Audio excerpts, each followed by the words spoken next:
Welcome, welcome. So, today I want to play some Twist.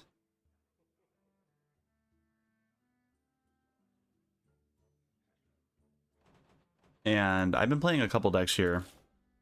I haven't gotten really too far in the ladder yet because all I've been playing is, Muzaki and then the Helen Mage.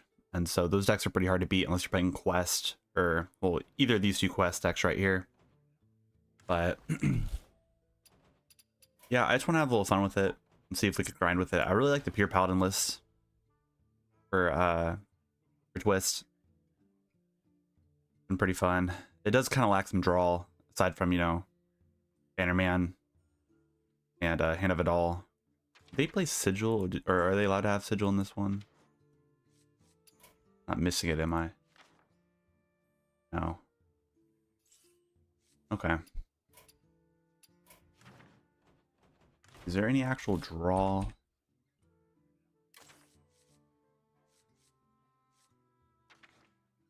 There's that. Maybe Jitterbug wouldn't be too bad to play.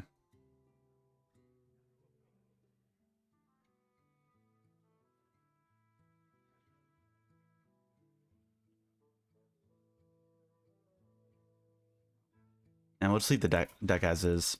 we'll play some Pure Paladin. Right now I'm at gold 2. Let's try and get to at least diamond before we start playing some standard.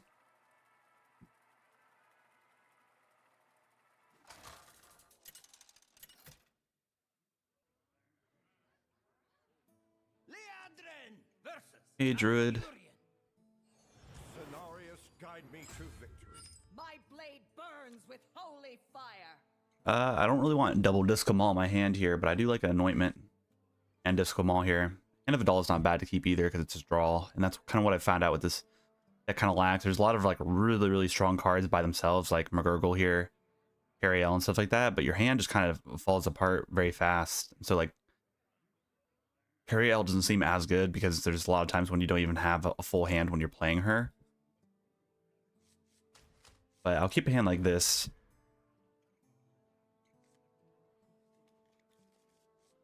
It's better when we have her for like turn 3 or 4 for that reason. Yeah, Quest Druid. Pretty hard to beat that. We'll play Anointment on 1. I wonder if the deck would be a little bit better if we play Leandrid in the deck. At least I believe that's what the legendary is called. The legendary that like adds all the Librams back to your hand. Oh, this is nice with this.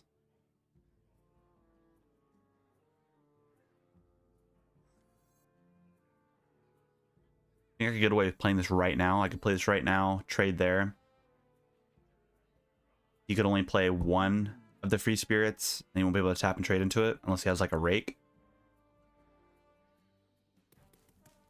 If that's the case, we could like play like Libram, or we could play Hand of Vidal, which would be pretty crazy with these together. Maybe we should wait until we lower the cost of these.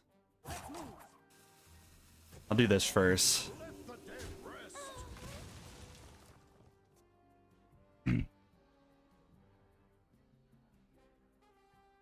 He's more likely going to play something on here, and then we could coin out the Cariel here and trade into it and reduce the cost of this holy spell right here to make this a little bit better. We'll also reduce the cost of the Libram as well. There's the Countess.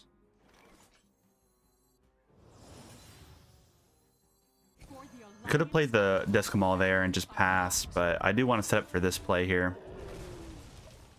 This could just take games if you are able to use this right away.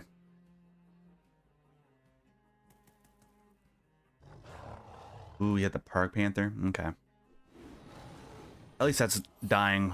It has to trade there, so that's better.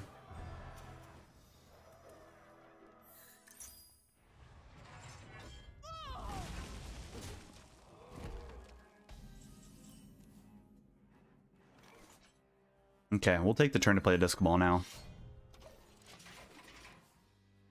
For turn 5, probably going to be play this, tap, and then we'll play Hand of Vidal, draw 2 cards. Once we draw like a better minion, like a Soldier or even a sous chef, we'll play those and then Light Blade and cast double Hand of Vidal.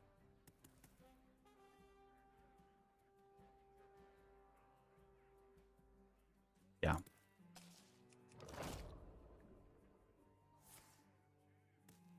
Aquatic form is alright.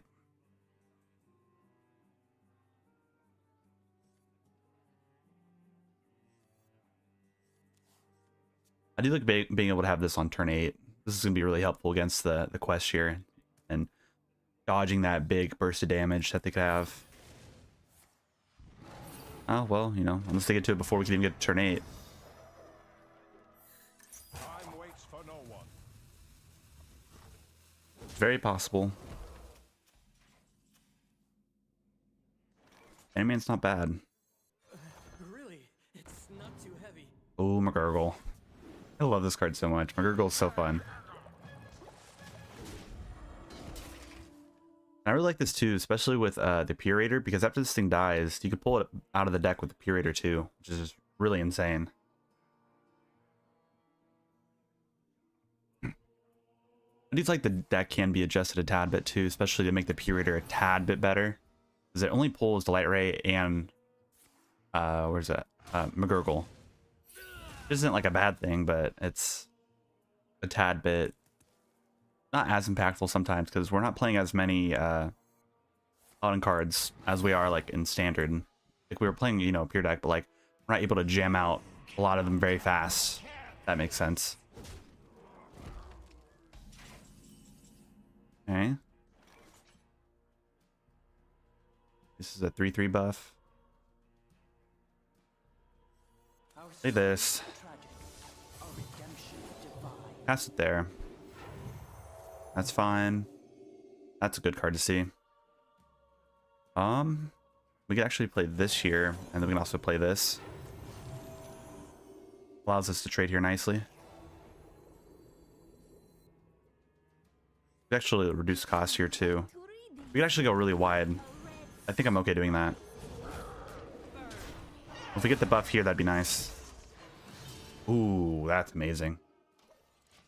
Okay, should be a little bit difficult. I guess you could tap and then play Guff, and they could get over that. Right? That's 8. Oh, it's only 9. No, we can't do that. Should be all right. Hopefully. It'd be nice to get our ooh, yes, nice. Well played. Guess that's the right play to do then. I do like having all the Libram packages in here, especially making Libram Hope like really, really cheap. It's nice.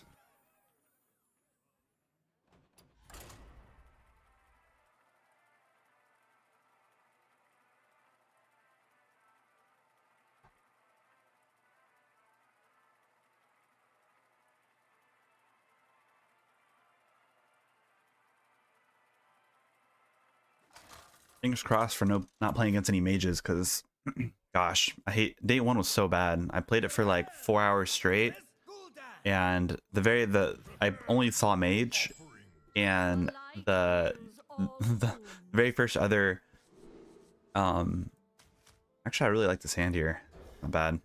And then the next class I saw was Overload Shaman, and he had the most broken opener I've ever seen, and I lost by like turn 5, and I was like, I can't believe this. I was really upset. Eventually I started playing Quest Demon Hunter, deal with the mages, because I feel like that's the only class right now that could actually deal with how fast they're able to cycle through their deck. It kind of throws off the game plan a bit with Glide. The games when you don't see Glide, it feels really, really bad. McGurgle. I kind of want to craft this one golden, but we don't know. There's only another day left of the beta for the twist, so some cards might get rotated out or banned or something. So I'm not gonna probably make that decision and craft this golden, even though I could probably play this in wild too. It's just such a cool card. This is definitely my favorite like prime card that they have.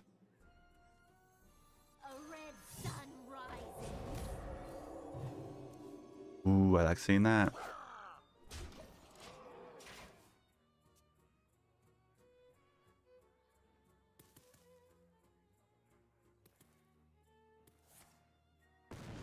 Oh, why aren't you guys able to see the overlay? Not realize you guys can't see it. Play capture above this. There we go.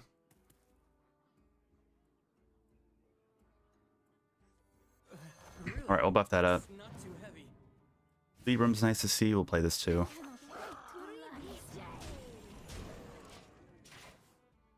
Hey Fred, how's it going?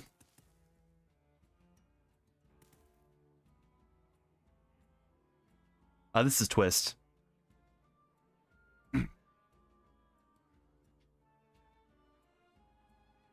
Yeah, I would like to try and get to, you know, high diamond before the first beta ends. It's going all right. I wasn't very pleased with the day one of Twist though. It wasn't very, oh, what's the word for it? Like,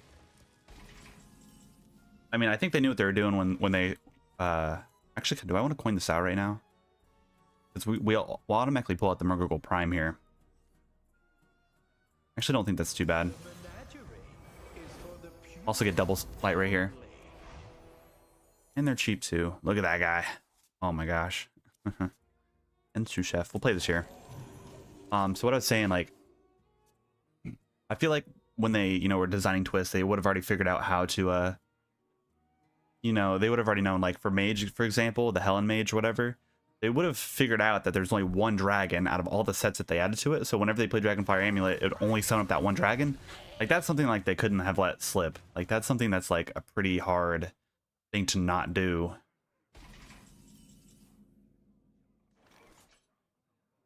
What do you mean you don't have access to your old cards?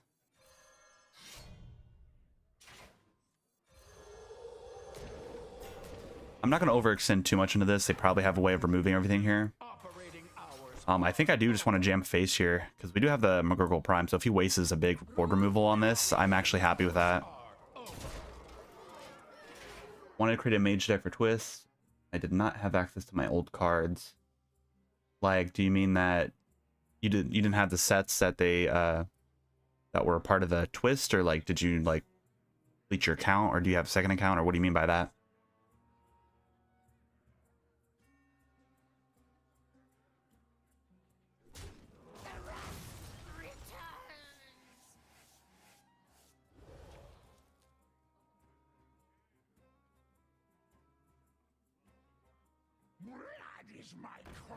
Oh, is he already at 10? Oh, no, he doesn't. Okay. Oh, I mean, that's fine. You can do that. Do you have, like, Defile then? Or what are you doing? Mortal Coil? It's clearly the Fatigue deck, which I actually like this deck quite a bit. I actually crafted all the legendaries for it just so I could play it.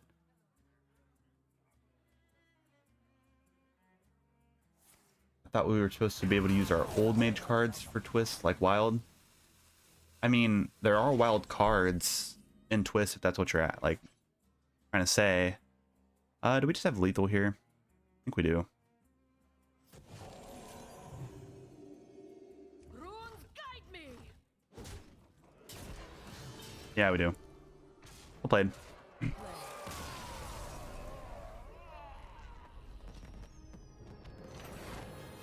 Oh, you just had typical standard cards. Yeah, that's the problem with Twist, was that it was gonna be it was old. It's basically wild cards. There's no like interesting other cards for it. Like, so this is the deck for Helen Mage, and in reality you could craft everything here because it's all like, you know, commons and rares, which is probably the best free to play deck to play in Twist, because it's just, you stall everything out, you play all your very cheap spells, reduce costs, you play your Incanter's Flow, and then you drop down, you play this, and you get double. I don't even think I have it crafted. It's funny. Oh, it's not even, yeah, here. Helen. This is the only dragon in Twist, which is ridiculous. They could have added like 4 more dragons to make it to where there wasn't a, like, less than a 25% chance of getting double of this. Like, you get 1, but like 2 of them guaranteed is kind of ridiculous. But yeah, cast spell, deal 4 damage randomly spent amongst minions. You have 2 of these, it deals 8 damage every single time you cast a 0 cost spell. And you just play all your really cheap stuff and you just recast it and recast it. It's pretty broken. And then the Mozaki Mage is basically the same thing, but you use Mozaki, you cast a bunch of spells, you get a really big card that deals like 20 damage, and then you just hit it face with like Ignite or your Siphon Mana. And I mean, all this is all pretty cheap. Like all the mage stuff is very, very cheap to play it. Like the core, like for the twist mage or whatever you want to call it, is all commons and rares. You don't have to craft Mozaki. You could craft the amulet, which I mean, if you played 2 seasons ago, you'd have all the commons and rares from that last, from the old like big spell mage. It's basically just what this is.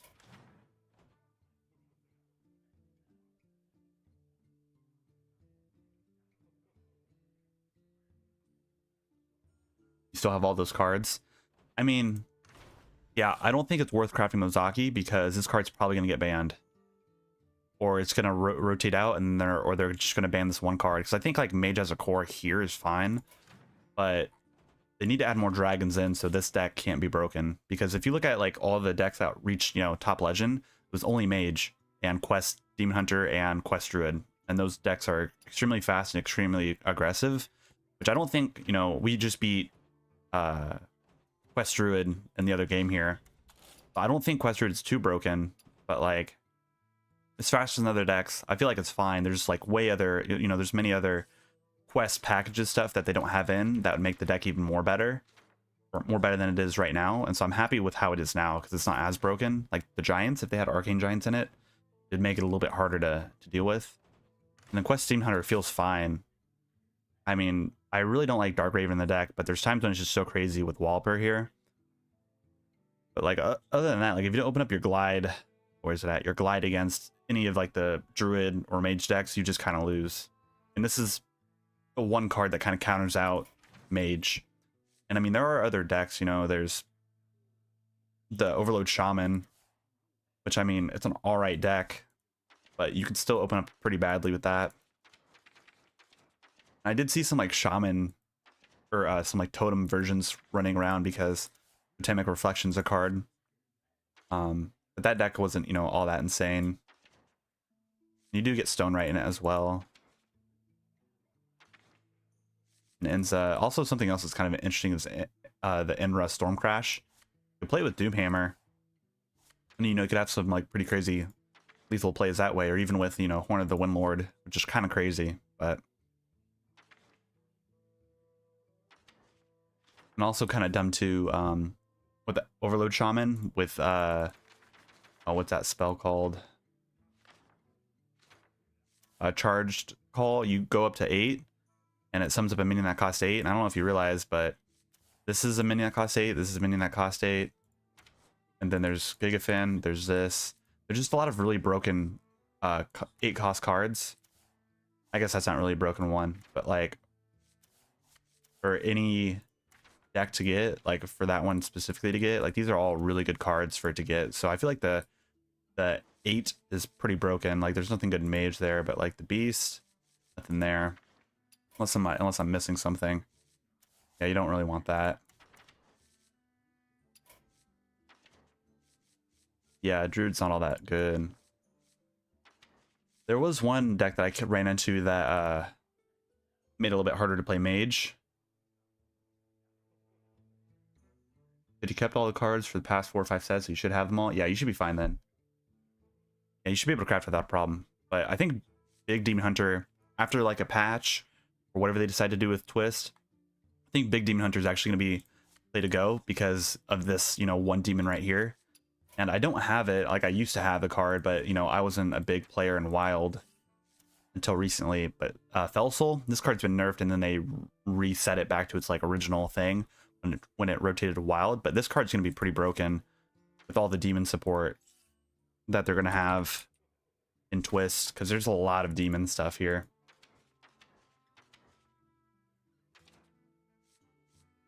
Like, remember how Imprison Atim? This thing was broken way back when it first came out.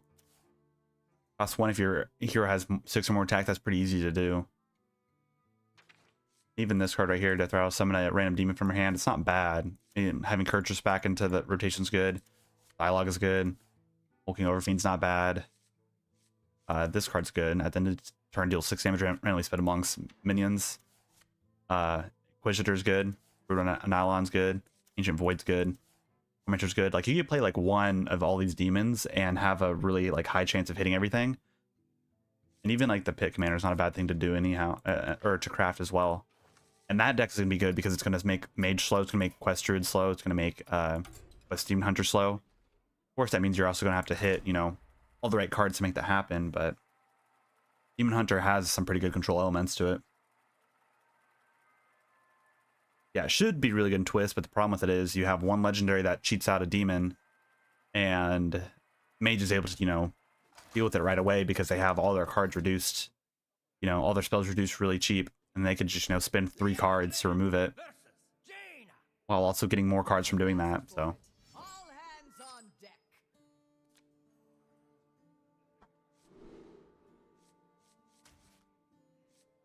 I don't actually mind having Sand. See, we're playing against Mage here, so we'll see how this goes. I'm not expecting this to go too hot. But we have a pretty aggressive hand right away. Oh, okay, so this is Hero Power Mage. This was the first deck that I tried, was the Hero Power Mage. And it was not good against any type of mirror matchup against like Ellen Mage or... Oh, this is Secret Mage, okay. I've seen some Secret Mages running around, but they're not too impactful, if you understand what I'm saying. I'm actually going to coin this out because we have a really aggressive hand here. Not too heavy. I really like this. It's gonna be hard for them to deal with, but I do like having all the hero power support with all the, you know, other mage cards. I also like having the hero back as well. Really nice.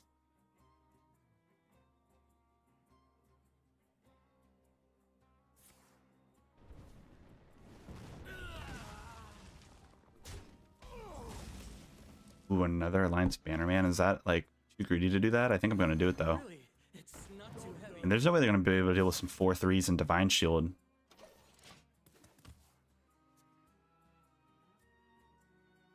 Yeah, but after the... Because I don't know if you guys know, but if you should be getting a chest from Twist, judging by how everything's looking for that. So you should be able to get... Oh, this. Need a bit more spice over here.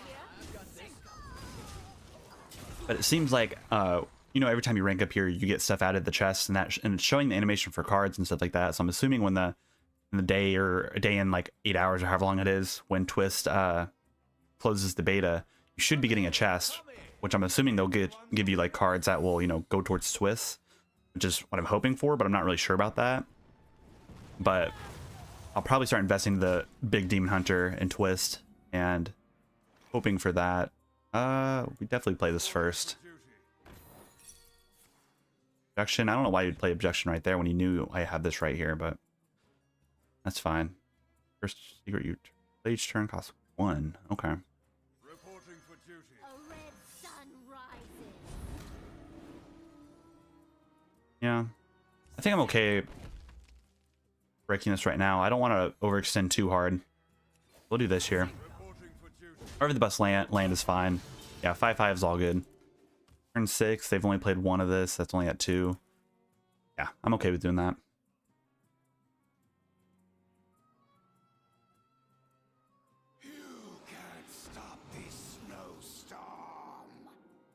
Have you guys seen any of the new cards for the new expansion? What are your thoughts on that? With the Titans.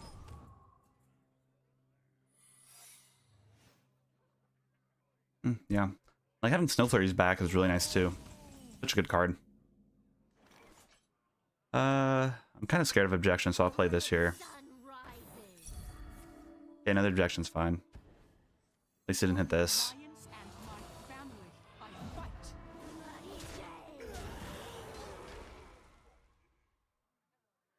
I'll save this here for when we draw Light Blade. Yeah, Pink Mage is really fun. But the new Titans look broken for Druid and Mage. Yeah, I think they look pretty good, but there's some stuff that I'm like kind of confused with. Oh, Dissolving Missiles is so bad. Okay, at least we got the 5/3 here. Oh, but he could trade and do that. That's fine. But it's kind of unclear with, at least maybe I watched the little clip trailer that they did for it.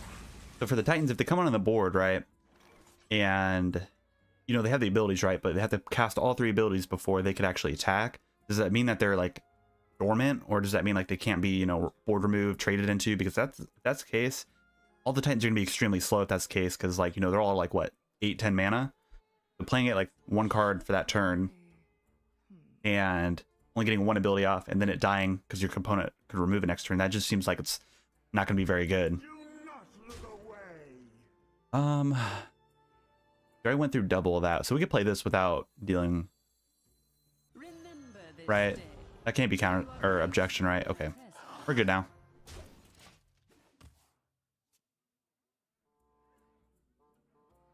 Right, now I understand you can only get one ability off one turn, but does that mean that your opponent, like, so you play it on your turn, right? You get one ability. Then the next turn, when it's your opponent's turn, are they able to trade into it? Are they able to remove it?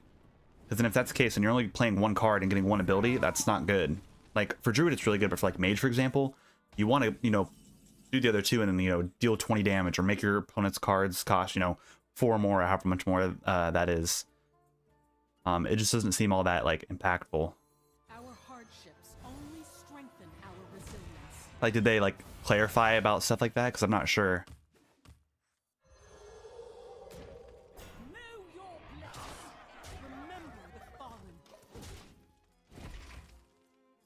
Like, my problem with it is if the Titans can die. The 3/8, yeah, but, like, do you know how many removal spells Priest has? Like, Priest could just play one spell and it's all gone. Does that mean, like, you know, you play it on that turn and you get the 3 abilities, right? But like, they could just remove it, right? So you're not going to even get the 2 abilities before you can do anything crazy with Mage. Like, Druid, it's a one and done and you're fine. But, like, I'm just saying, like, other classes I feel like might have a little bit of a problem with that.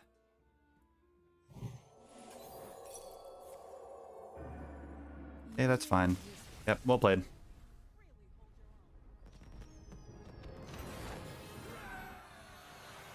I guess I'm saying this without thinking about what cards could be rotating out. So, you know, Priest might be losing a lot of their... We're getting a chest here, so I think we're going to be getting a chest for Twist being done, which is something that's nice. Does it? Yeah, it shows... Oh, so it says Diamond Chest is 5. That's lame. Yeah, day and 14 hours. That is here. I'm actually curious. Yeah, like, I don't know. It's all kind of, you know, it's not very clear. Like, if they sit on the board, you could cast all 3 abilities first without the risk of it being, you know, destroyed, removed, silenced, or anything like that. Like, that's something that I'm curious about. B for standard. Sunken City is going to be rotating out. 1, 2, 3, 4, 5, 6. So is it these 2 right here are the ones that rotate out, right? When Titans come. So all the crazy, like, removal stuff. Yeah, they're gonna lose Whirlpool if that's the case, and Behemoth, which will be good against, you know, with all the crazy stuff that Priest could do. Drown's going away as well, and all the Colossal minions are gonna be gone.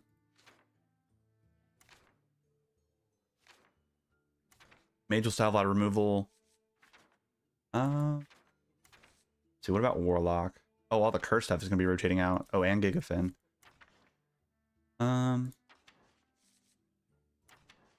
Yeah, I don't know. It's kind of interesting, I think.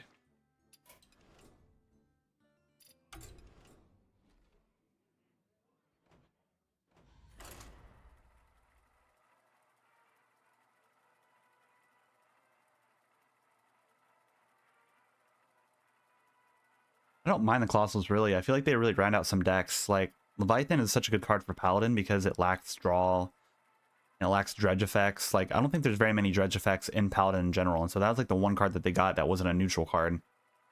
So a lot of classes, like, benefited a lot from Sunken City, and a lot of classes did not. Like, Druid, really broken before, you know, they nerfed to the ground. But I don't know. I'm excited for Titans. I don't know how I feel about the Forge stuff yet, because having to spend, you know, 2 mana to forge a card feels kind of slow. I think I might just keep the carry-all. Yeah, I'm fine doing that. And there are some, like, Colossal minions that didn't really matter for the class. Like, Mage, for example. Like, unless you're only playing Mech Mage, it just kind of, you know, wasn't a versatile card. Like, I feel like by far the best Colossal minion was the Hunter one. Because other classes that were able to abuse, you know, like mana cost that summon up minions, or like be able to copy, like Priest was able to copy, you know, that colossal minion, or being able to like just get a death rattle, or not a death rattle, but like a beast, and having the chance of getting that card is very, very strong. Like that was probably one of the best like hunter legendaries they've gotten in a while. Like aside from like the Rat King, but Rat King rotated out and then it was just kind of mid at that point.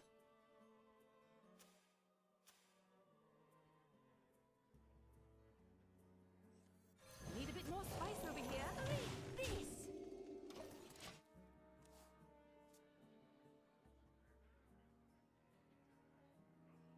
You wish the secret was at random. Yeah, but if you think about it, in standard, there's going to be objection, counterspell, ice, what is it, barrier, not block. Ice block is the broken one. Really? Good thing I kept this in hand, because good lord, this board. Do I actually want to double trade into this? I don't think I really do. I do like this, so we can't buff up all the imps. Yeah, I think it's okay. But there's a lot of just decent spell or secrets in Mage. That Titan and Wild is going to be pretty insane though. But the thing is, there's going to be like however many secrets, you know. But just a chance of getting, you know, Ice Block or, you know, anything like that's pretty insane. Unless they add that back to standard, which if that adds back to standard, then, you know, that's all you're going to be playing for. May the light grant you peace. Runes guide me. I might as well trade into this now. I'm going to leave the 1/1s like that, so they have to trade and get the 2/2s. We just really need to get to turn 8 so we could play this down and, you know, not be taking damage.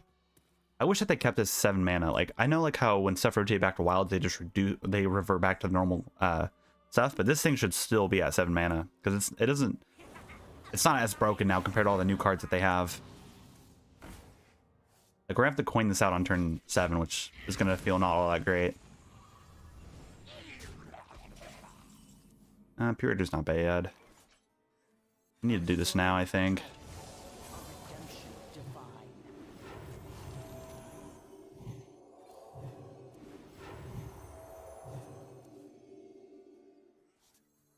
Ah, man. I want to coin this out, but we have the Purator for next turn, so I think we'll be okay to be able to hide behind that.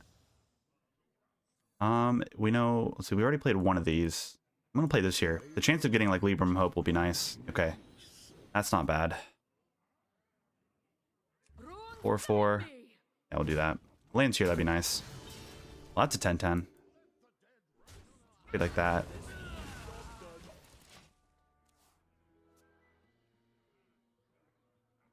I don't think that one's the Titan one. I think that's their, like, helper or whatever you want to call it.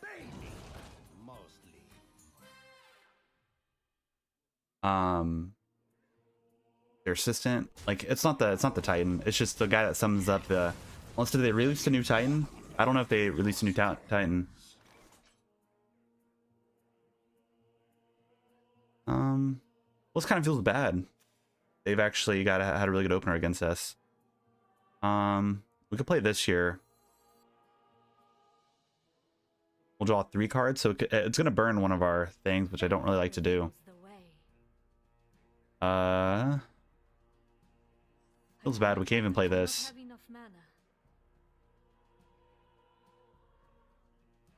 Yeah, I don't think... Yeah, it's not a Titan. Guess we'll trade there.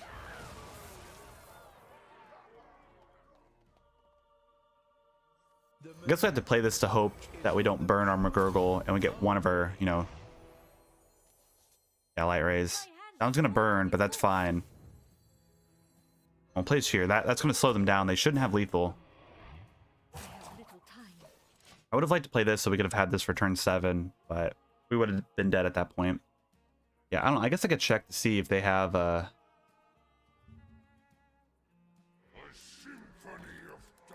let's see. Card library. Like, they might have added in a new card.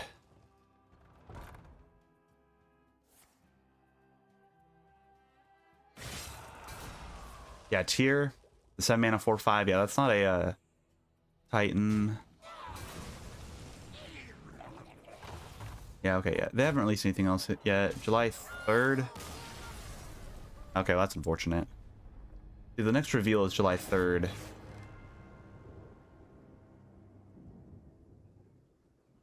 Yeah, okay.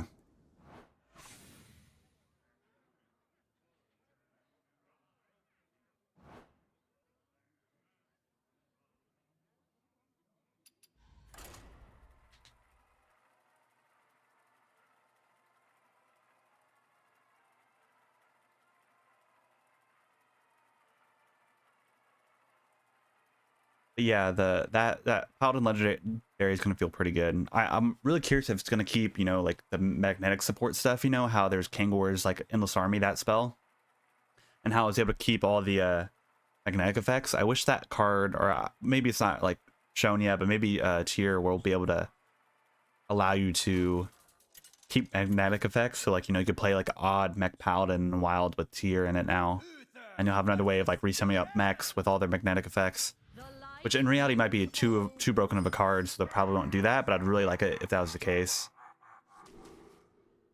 Bannerman's always a automatic keep. The Winged Soldier's nice.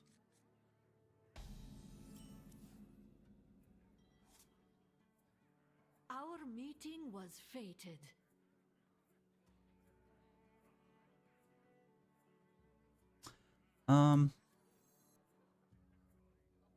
We'll go Anointment first. That's fine. And Vidal's not bad. May the light grant you peace.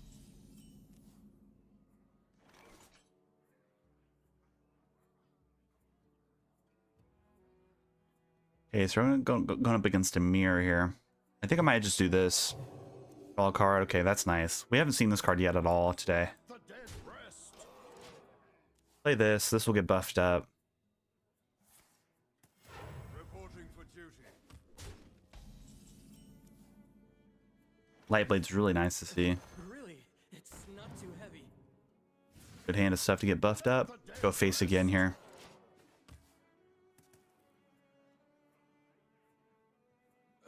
Really? Ooh, they had their Bannerman too. That's scary. I wish the Bannerman showed what got buffed in their hand, but I know that would, you know, not be all that great. Easier to Giving this... Oh, wait. Is it lessen its attack? Yeah, lessen its attack. Yeah, well, we can just play this then.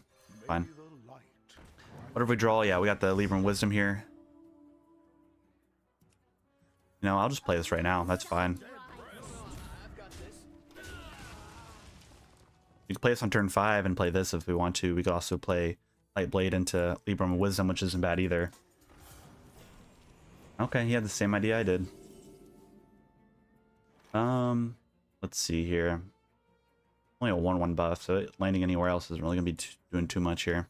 I'm going to throw the book at you. See, this is 4, 6, 8. I don't know if I really want to trade everything to it like that though, but we'll do that.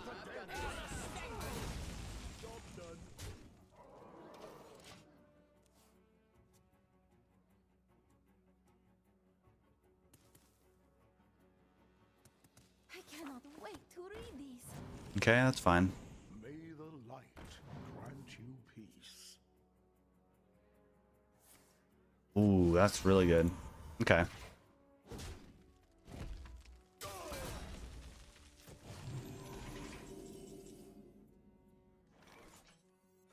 Really, it's not too heavy. Ooh, Purita's nice to see. I cannot wait to read these. I'm gonna save this because I don't want to risk of him playing another Libram of Justice here. We'll double trade here. That's fine. I've got this. Might as well trade there as well.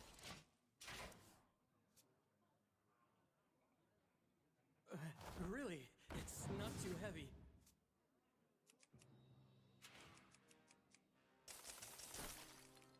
I don't know if you guys watched like any of Martian Boo, but he only played Quest Druid and he got to Legend 1.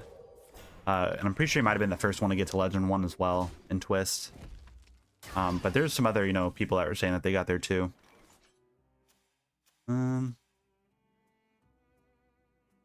The 4, 6, 8. That's one there. We can play this now. Fine. Is for the pure only.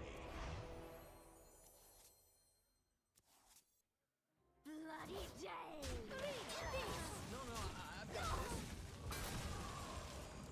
We'll just set up for next turn for Cariel. Go 2 there. Need a bit more spice over I'm not gonna play this yet because they could, you know, play another what is it, Libram of Justice, and then just fade into that, and it's gonna deal 1 to everything. But even if he has Libram of Hope, yeah, Libram of Hope, that goes up to 10. You remove that, removes that. I also have the Countess here too, so we're not too worried about anything.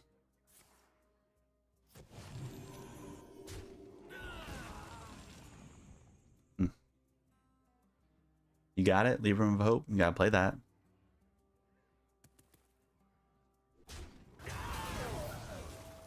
True strength comes Oh, Vindicator. Okay, I don't think Vindicator is this is worth playing in. Oh, it's really Groove. Okay, that's kind of fun. Okay, well, you still have lethal here.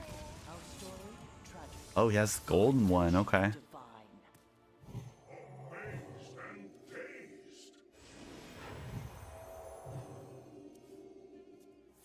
Yeah, well, that still doesn't change the fact because we could still play this. I'll deal 2 damage there.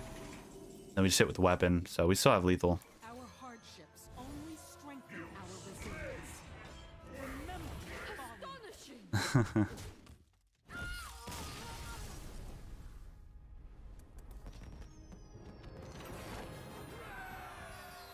Pretty easy.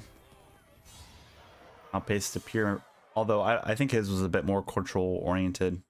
Maybe he wasn't playing the pure list. It looks like he was. Yeah, astonishing.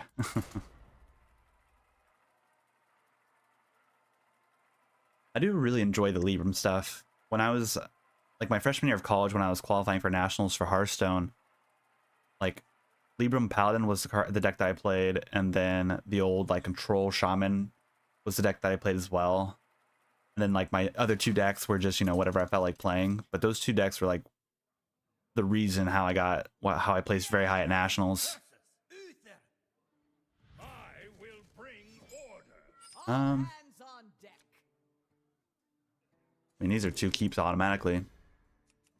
Kamaru, nice.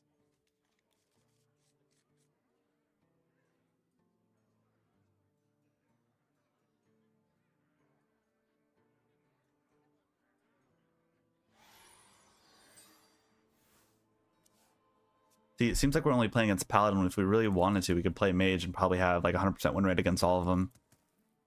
But that's not fun gaming. Pure Paladin's a little bit more fun. Yeah, play this here. Red sun rising. It is nice to have this in the hand with this, so we can buff it up and be able to, you know, have potential to have like Bind Shield on our Light Rays.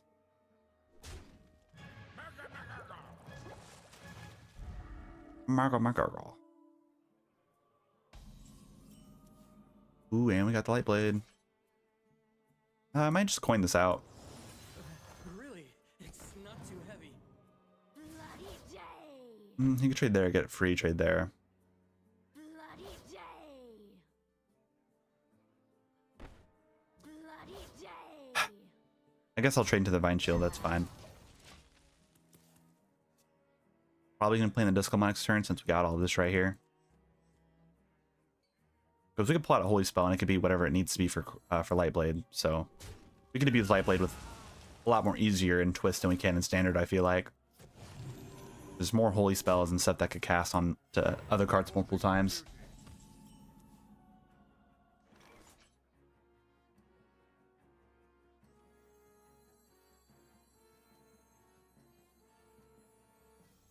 We'll do this. This is fine.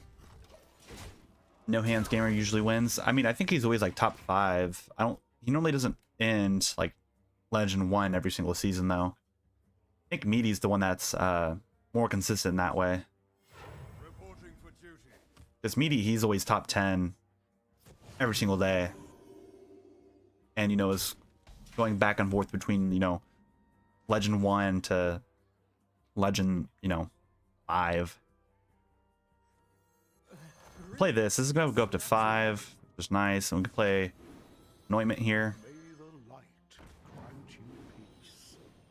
And, you know, this buff is not bad on anything. This is a 3/3 buff. I doubt we can deal with it. Yeah, 6/6. Look at that. Become the hero. Oh, This world needs. Aura. Okay, that's cool. Greatness calls. If it could cast Libram of Hope, yeah, okay, I was gonna say that's pretty insane. Wow. Well, we shouldn't actually have a problem dealing with this because we have this right here. It's a 5/5. Yeah, we should be good. Easier to draw blood than staunch it. I'm gonna actually play these first. A red sun rises. I cannot wait to read these. Read this. Go like that and that. Oh, let's just give Divine Shield. It'd make the trading here feel a lot better. He could buff it up and play it there, so I'm gonna do this. He only has one Libram in hand, right? He hasn't played multiple. Oh no, he has two. We'll be able to trade here, but that's fine.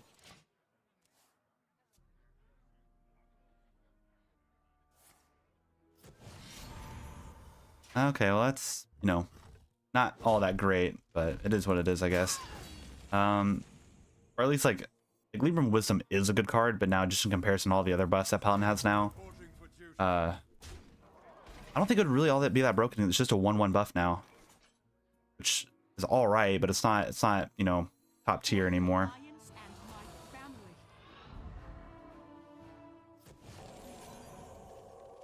I guess we'll do it there. Drop that down. He has that there. That's fine. We have this here, so we could get some 8/8s. And the nice thing about the card he played, Allure, is that he can't get that other one and restore HP with it. It's kind of like a waste to play that. Like, he is getting an 8/8 really early, but like we already had such a good board developed that it wasn't really that big of a deal that he did that. I think in other matchups that would have been like solidifying the game, but yeah, it wasn't all that big of a deal. So we can play this here and we'll have all that right there. I think we're fine. Giant has the heart of a Kyrian. Last Action Lawyer is another thing I was considering for the deck, but I think everything else, like this deck is already solidified as is. But yeah, with all the reduced cost stuff, being able to get this down to 6, you know, mana is actually pretty insane.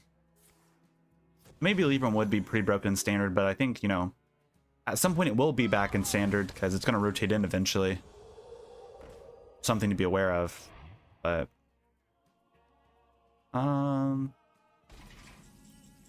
ooh, get this down to 5. Probably better just to play this now. And I'll sit here for right now. You might have another class action lawyer, which is gonna feel a little bad, but oh, well, that's fine. Oh, he plays Garden's Grace. Okay. Well, we might just lose this now.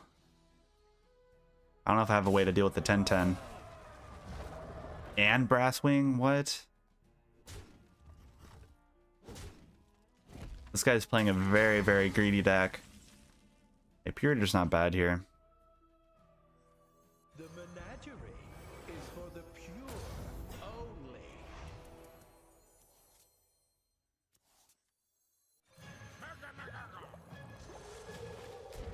Play all this year. We're at least able to slow down him a bit. If we get to carry all, it would be a little bit easier. Yeah, Brasswing's a little surprising. And Blessing of Eternity too. Oh my gosh. I think this guy's playing a very greedy deck, and he got lucky.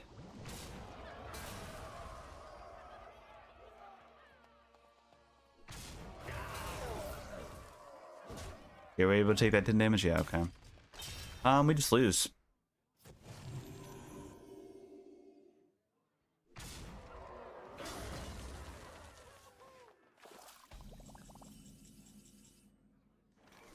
Yeah, it's very annoying, but here, we'll do this. We'll play it through and see what happens. A redemption divine. Need a bit more spice over here?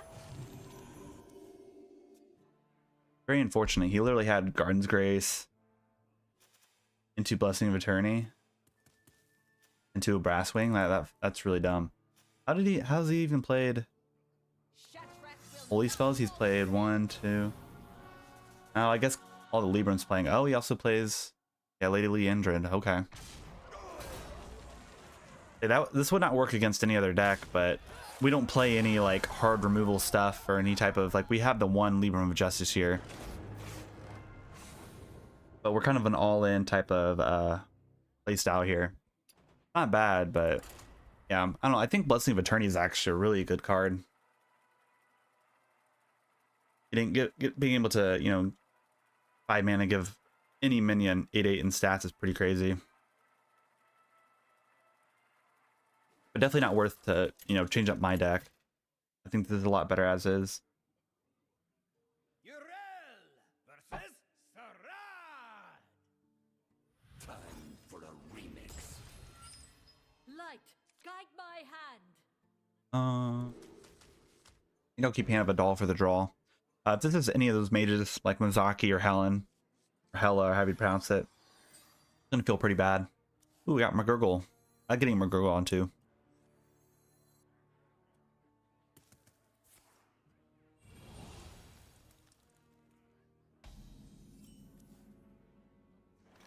A red sun rising. Okay, it's Hero Power Mage. We could deal with Hero Power Mage.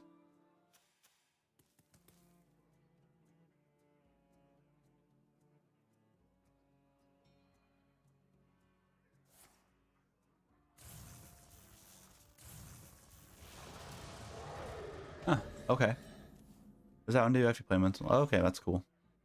We can actually remove that, but I don't care. We'll go face. You could play another elemental here and buff it up, but there's a chance, you know, 1 and a 2, so you can play the 3-cost one now. Cool.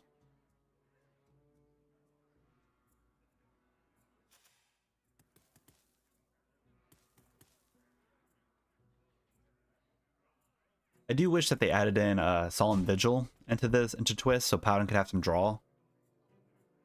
That'd be really appreciated. Because like, I know that they have the Alliance Bannerman here, but it's just kind of eh.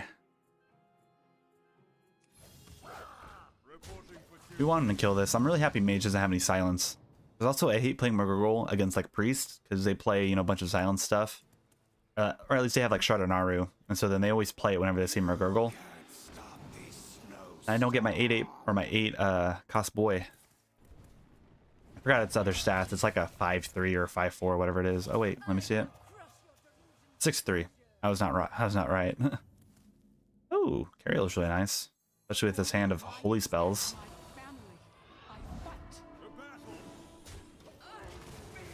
This can stick on the board. We can get this down really early, which would be nice.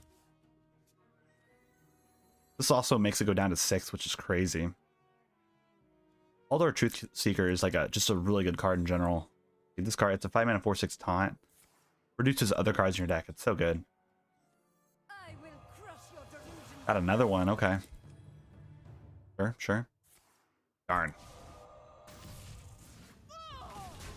Thanks. We'll drop this one down. That's fine. Now cost 6. Now next turn we can get an 8/8 if we absolutely wanted to, but I like to be a little bit more greedy with this and actually restore HP with it before I play it. Me, cast a spell at full cost. Also like how this hero has that voice line for whenever it plays a Cantor's Flow. I notice with every other mage it doesn't do that voice line, but this one does. Pretty interesting. A red sun rising.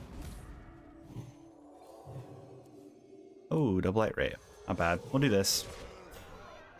We're not really too worried about anything here. We got a lot of support stuff here, and I don't think Viper, the weapon removal card, is in Twist at all, so we're pretty safe just playing Cariel here. Reality woven.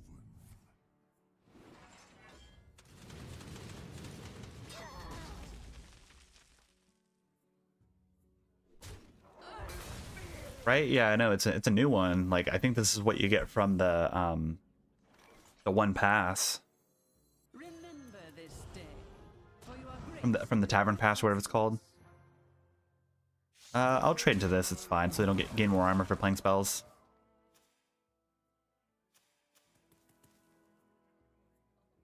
It's like I was playing a lot of mage and I was using Kit, the other that's really good from the Kit. And Solid Alibi. Wow. Incredible.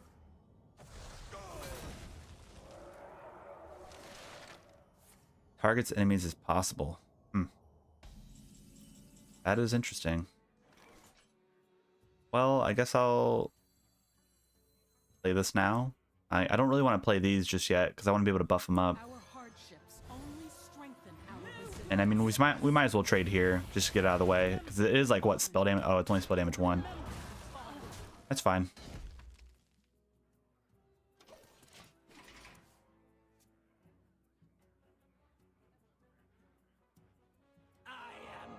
Yeah, I'm just not sure. Maybe there's like some lore to like this guy and Cantor's Flow. Like maybe that's his like spell that he like his special spell that's like designated to him or something in World of Warcraft. I'm not really sure. I didn't play World of Warcraft like a whole lot, like the actual game. I played it a little bit. I just don't like how there's a monthly fee to play it, or like you have to pay yearly to get it. Oh, that's stupidly dumb. We're picking that. Magic in the wrong hands leads to madness. I mean, why not?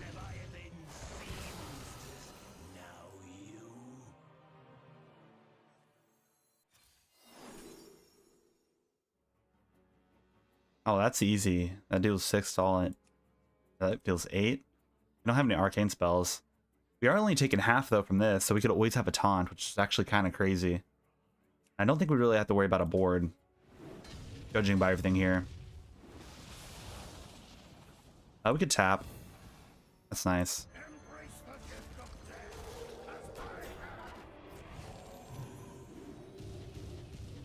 Remember the fallen. Nicely trade there. Sure, that's not bad. I don't think it's very likely that he could remove anything here. He might have like what, star power, or yeah, star power. He could have double star power and it probably removes everything, right? Oh, does he have it? I guess that is up to 4. He could maybe do the 4 mana guy. Deals 4 to this, ping there. I can take him. Wait, what was that created by? All of them.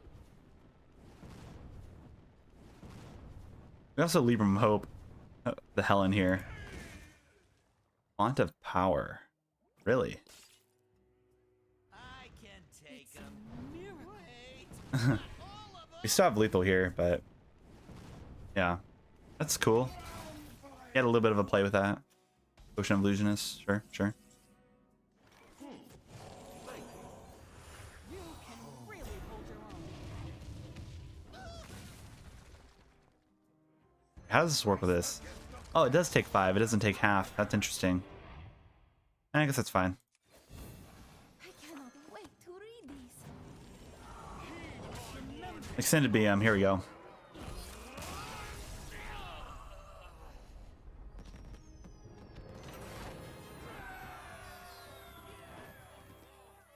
Is there any other decks you guys want me to play? Or any other like twist ideas, or should we just go to standard right now?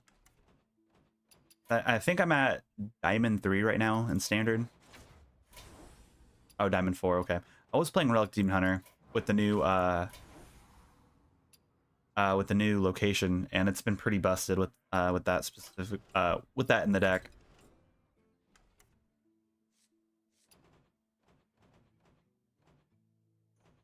I haven't really played much of the. I haven't played the quest yet.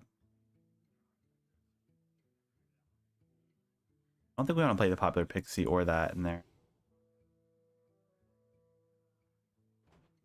Was another spell that people were playing.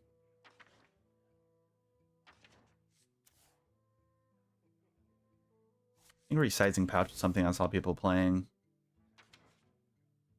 Like Mark of the Wild, maybe.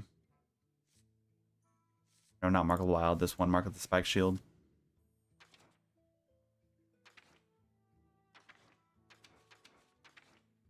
You have the Park Panther.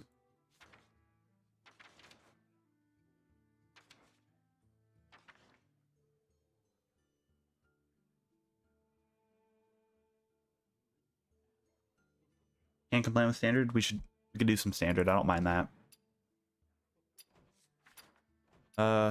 See here. I got the new Rafaam hero, and I haven't been playing too much Warlock. I think I might want to try some Warlock. Unless you want to see Relic Demon Hunter, which I don't mind playing Relic Demon Hunter either. I'll just play like...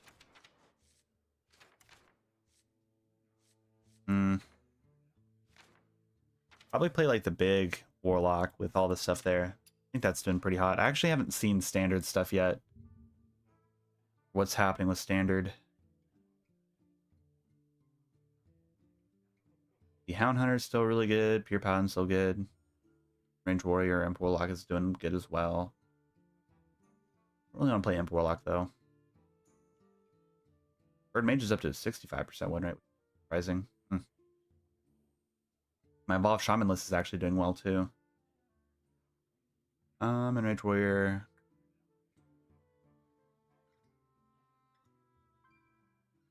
Yeah, Thaddeus Warlock.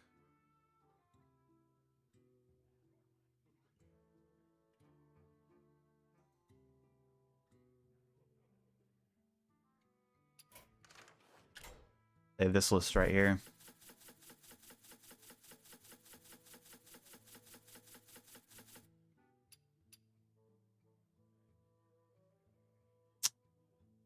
Add in the new location. That's fun. Yeah, Prison Yogs are on. What do I want to cut?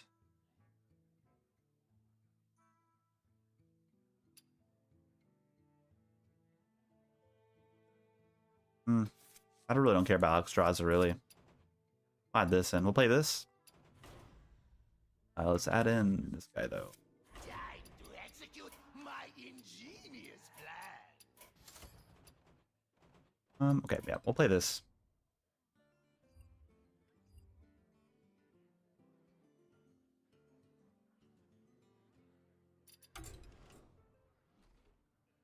It's very possible for us to hit Legend with this, so I was playing the Relic Demon Hunter quite a bit, and then I don't know what I don't remember what I was losing to, but it was Blood Death Knight.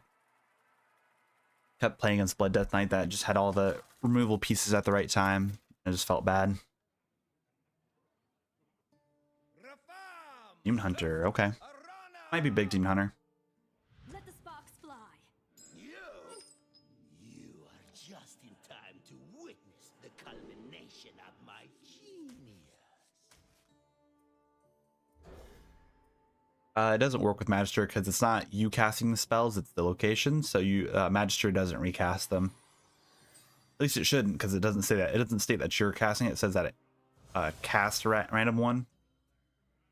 So from what I understand, it doesn't do that. But I guess we could play some Wild and just try and test it and see what happens with that. You're a bright one. Might as well tap now. That's the point.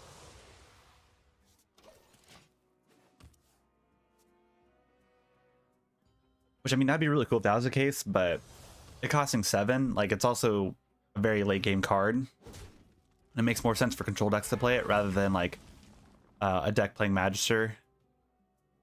And, you know, trying to do that. This is a really poor hand. My goodness.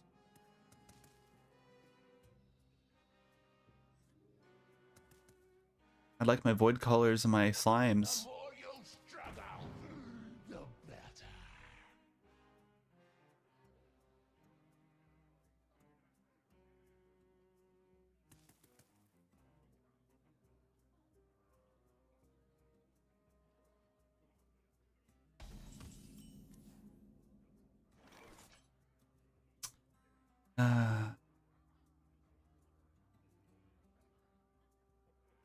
I mean, I guess we could point so we don't burn a card and do this. Try and get something that's a little bit better.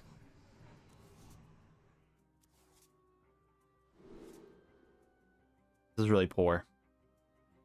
I don't really want the Flesh Behemoth, though. Here for the tour? Guess we'll do that.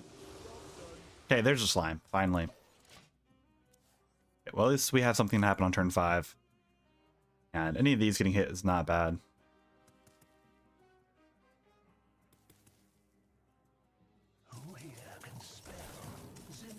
It looks like this is probably Relic Demon Hunter. And it looks like they didn't open up pretty well either. They haven't got any of the relic stuff to go off.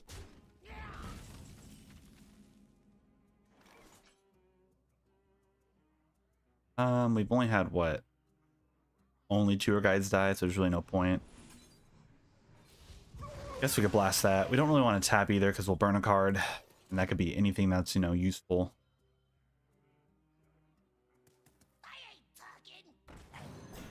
What is happening here? Are you kidding me? Literally have everything. We have 1, 2, 3, 4. He could have pulled any of these and that would have been better. That's what. So what is this guy playing then if he's playing Dirty Rat? Is this like big Demon Hunter? Definitely don't think big Demon Hunter plays Dirty Rat. Yeah, extremely unlucky. It doesn't even matter if we reborn it either. It's not even considered undead, is it? Yeah, it's not. That's so irritating.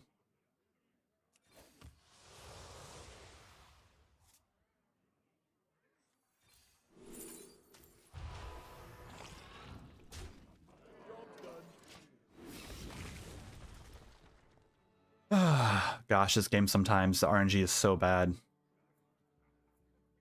Who here can spell Zinjari? Anybody? Like no void collars either. Like please, give it to my hand. Come to my hand so I could play you, and cheat out my gold Mal'Ganis here.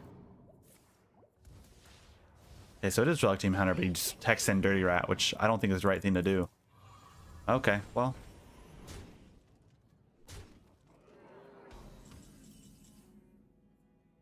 Good thing we didn't burn the Defile.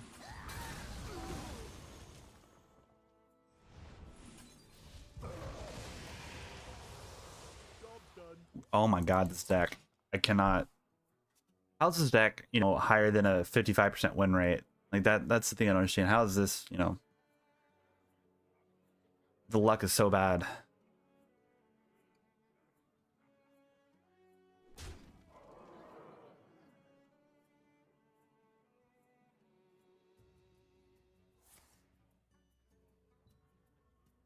The one Relic Demon Hunter that plays Dirty Rat and he pulled out my thing. I can't believe that. That's so irritating. We'd probably have to play Jathir here next turn, just so we could get that HP restored back. Unless there's some other play, which, I mean, we'll be able to reborn it back, which is not bad. We're not done. What is him hitting all of the cards that are good? How is this?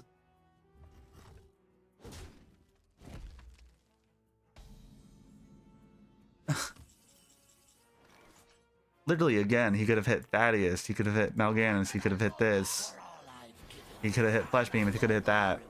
You're undead to me. That's so irritating. Beyond upset with this game.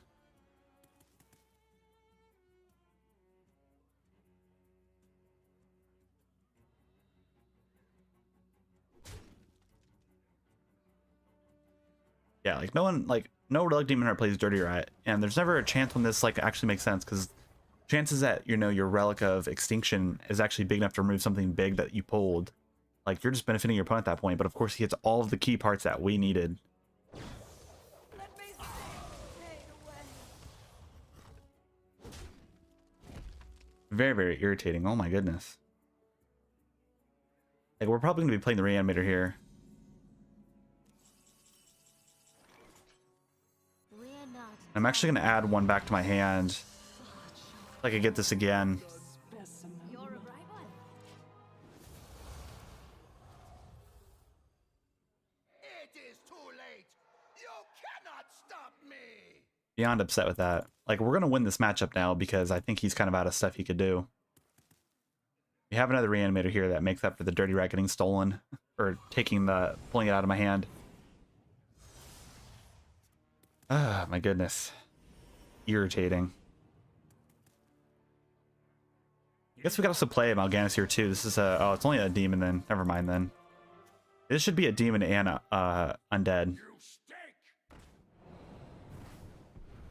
I mean, you can bounce that back to the hand. Doesn't really matter. We're still going to be able to get another one here. If three rights make a left. I'm gonna actually just defile here too. Let's see, there's 1, 2, 3, 4, 5, and we just remove everything. Even better. Oh, there's Void Caller. Do we actually want to play the Void Caller here? Because it goes 1, 2, 3, and then it ends on 4, and then we get Mal'Ganis or that. I think that's fine. Look at me.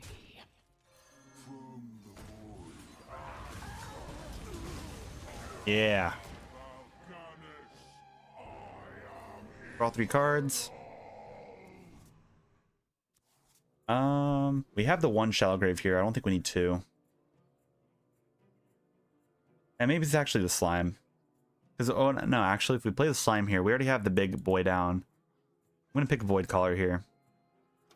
Because we could play this and double trigger it next turn if we absolutely wanted to.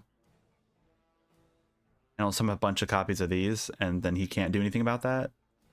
He probably has Relic of Extinction here. Oh. Well, he'll go into, you know, Dimensions or something like that, which wouldn't be too bad.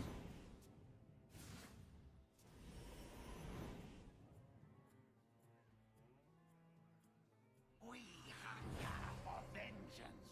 Arcane energy amplified. Yeah. I'm 7 moves ahead of you. Well, Connie's a bit of a problem. My goodness.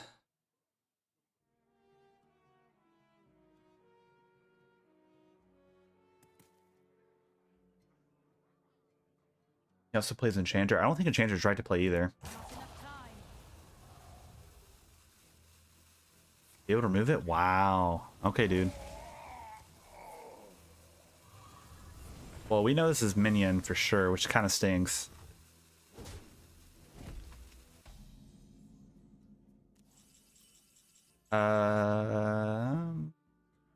We lose. That's 7-7. So bad.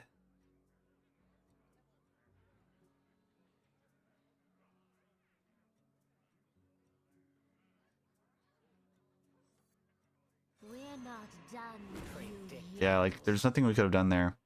14, 16, 17, 18, 19, 20. We don't, oh, 21. We lose. We'll see if he, you know, doesn't see lethal and trades into it. God, that guy got so freaking lucky with his dirty rats.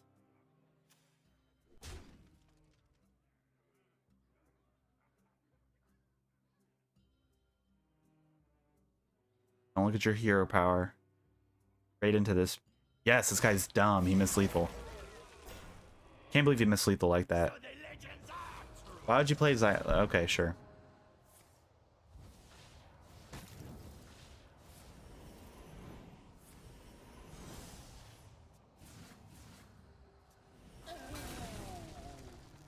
I don't know why he did that play, because he's just prolonging the game. Even though we probably do lose, but... Or wait, is that still a little damage? Oh, okay, yeah, we're fine. Yeah, he missed that lethal there. Maybe this could magically help. It does not.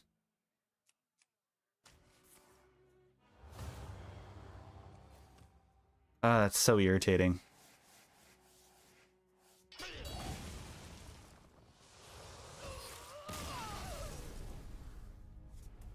Literally, if his Dirty Rats never hit any of our cards that, you know, they hit, it would have been a much better game. That's irritating. Exactly, that's what I'm saying. Like, the standard's broken. Like, it needs to, they need to do more balance and patches for standard. That's the game that everyone plays. No one plays Wild, like, hardly ever. And they added in Twist for some dumbass reason. Like, there's no point to add in Twist to the game. Like, there's no, like what's the point at this, like it's not going to revive Hearthstone in any way. It's not going to bring more people to it because it's still a pay-to-win game mode. Like, they don't give you all the cards or anything like that. I see you've brought guests. And it's still another, you know, game mode that punishes people that are new. So it's, you know, ridiculous. 6 feet under. Okay, well, at least we see our Void Caller here.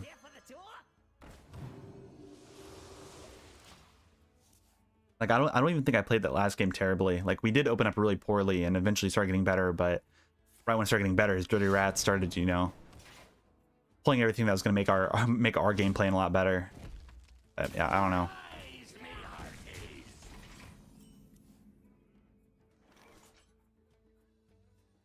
My mana is all gone. You know, I think I just want to clean out Scourge Supplies and try and get something early on.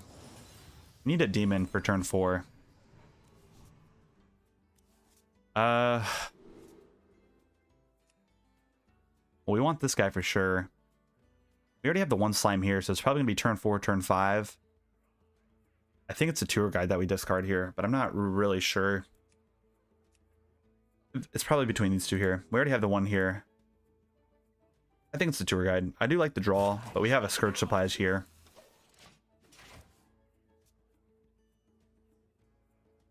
The more you struggle, the better.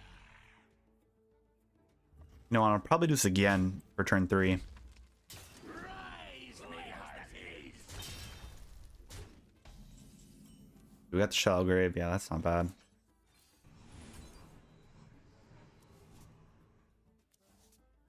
Okay, we don't need the Shallow Grave here by far. Symphony of Sin is probably something you could probably discard too, but it's not a bad card to keep. I'm happy that they did buff this up. Going down from 6 to 5 is really good.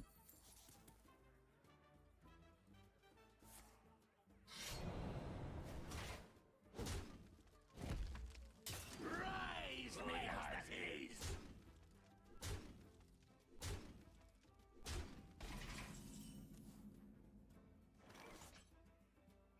Is it worth just to play the Defile now and remove these here? What has he played? Yeah, he's played Double Jackpot, which, what were they discovered by? From the Nerubian Visor? Really? Played 2 of those? No, it's just the 1. Why does it show 2 here? That doesn't make sense. Yeah, we'll play this now. It pulls this out, which, I mean, that's the only demon it pulls. Yeah, it is. That'll be nice. I'll have some lifesteal with it. And also this will be pulling this as well. He got this. Oh my gosh. I am so unlucky today.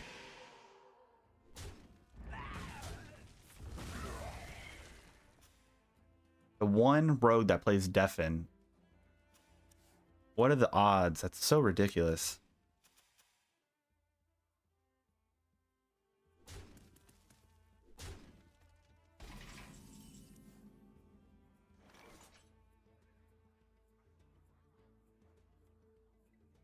I mean, we could play this, but we're probably dead if that's the case. We'll probably have to play the Defile or Symphony of Sin here and hope for something good. So I want to be greedy and pick this. I mean, it's probably a Taunt. Taunt's probably the better thing to pick here no matter what. But knowing him, he probably has another Deafen in hand. And then there's really no point at that point. Taunts deals 2. Ridiculous.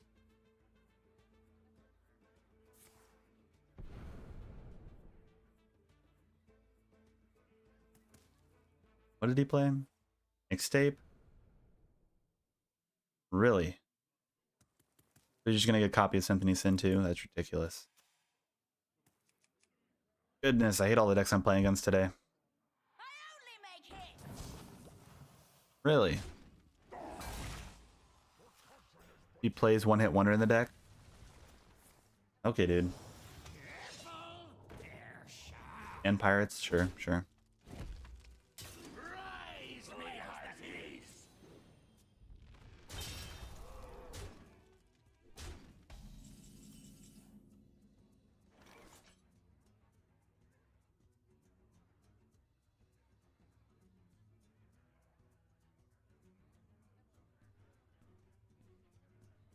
How?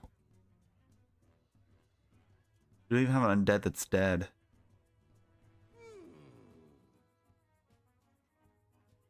God, this is ridiculous. Doesn't even Defile doesn't even remove anything here.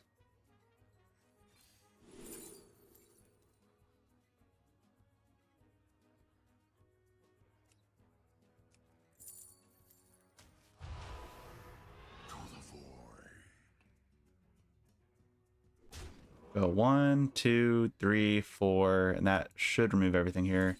Do not pick that. File. Okay. Oh. Like, this is the thing. This isn't even Pirate Rogue. This is a 35 card rogue deck. It does not make sense to play that many cards for a Pirate Rogue deck. Like, there's too much happening for it, and it's somehow working. Abyssal Wave? Like, what? I'd even got that from Jackpot. What are the odds of that? My goodness.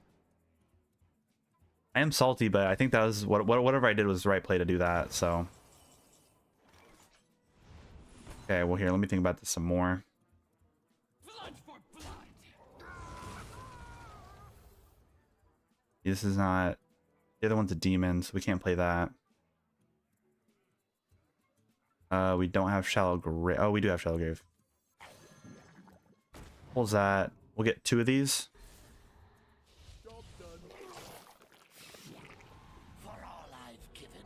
Okay. He cannot come back from this. This is... If I lose after this, I'm gonna be very upset.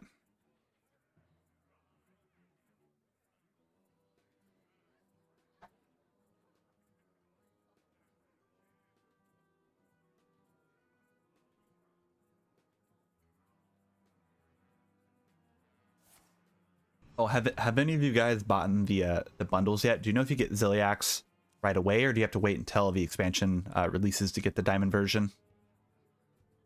Because I want to buy it right now.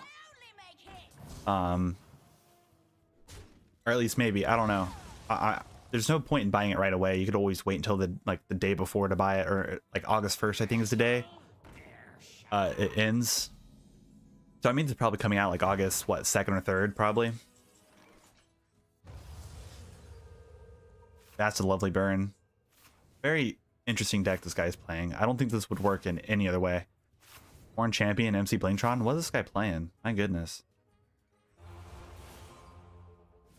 Yeah, we got that.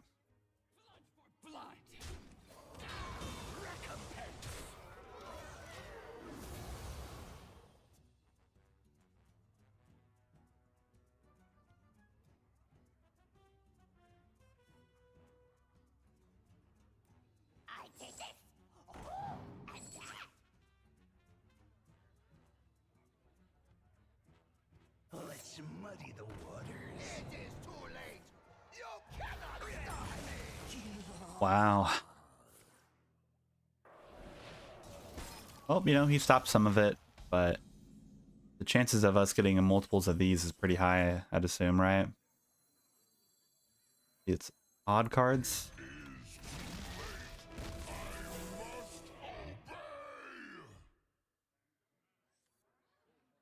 Hmm. Such a perfect specimen.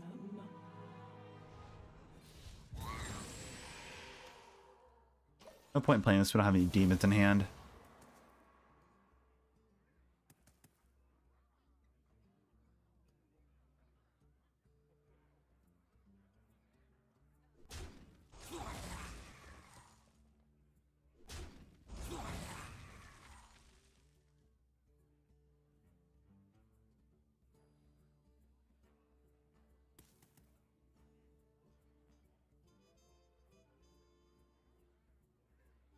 You have no idea what I'm capable. I don't think that punishes me at all.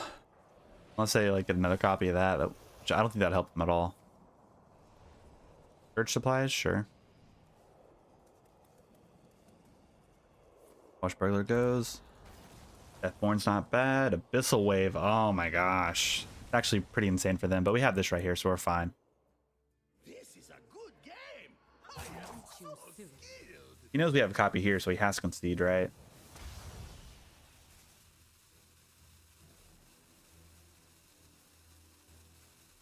I get it. Yeah, okay, good.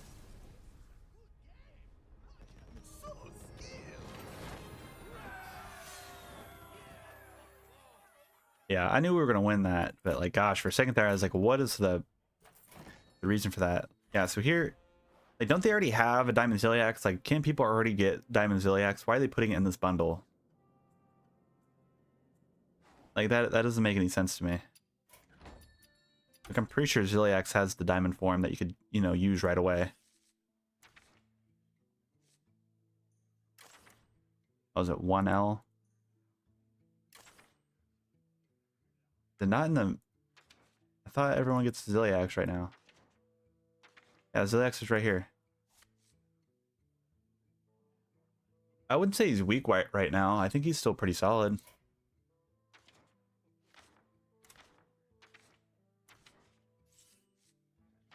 Like there is a diamond one, right?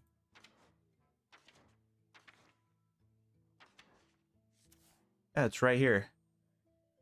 Oh, obtained by purchasing the thing. I thought like before, like you'd be able to get it. You'd already get it if you had all the I guess it's considered core now. Whatever expansion it came from, didn't it have, you know, like didn't you have to collect all the cards just to get a diamond?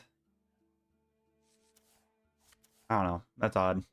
It is a really good diamond though. Like that artwork is amazing. Seeing a move. Oh my gosh. I will say though, this is the worst mega bundle they've done. Because prior it'd be like 2 golden and like you'd be guaranteed to get like, you know, 4 legendaries from the bundle right here. This last one, it was like what? It was a 2 signature and 2 gold, right? Or something like that. Or was that 2 expansions ago? I don't remember.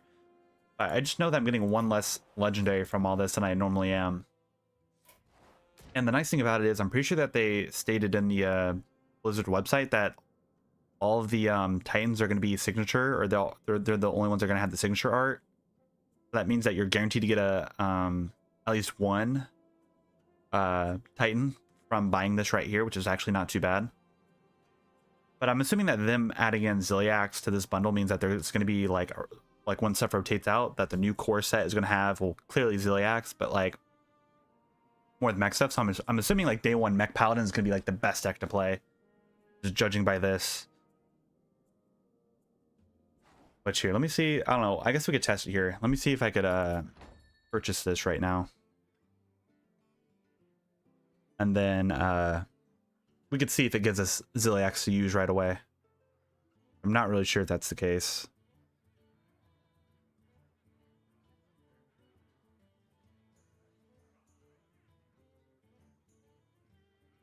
No. I'll wait to purchase it later. But yeah, I'm definitely going to be buying that at some point to get the diamond Ziliax. That's just such good artwork.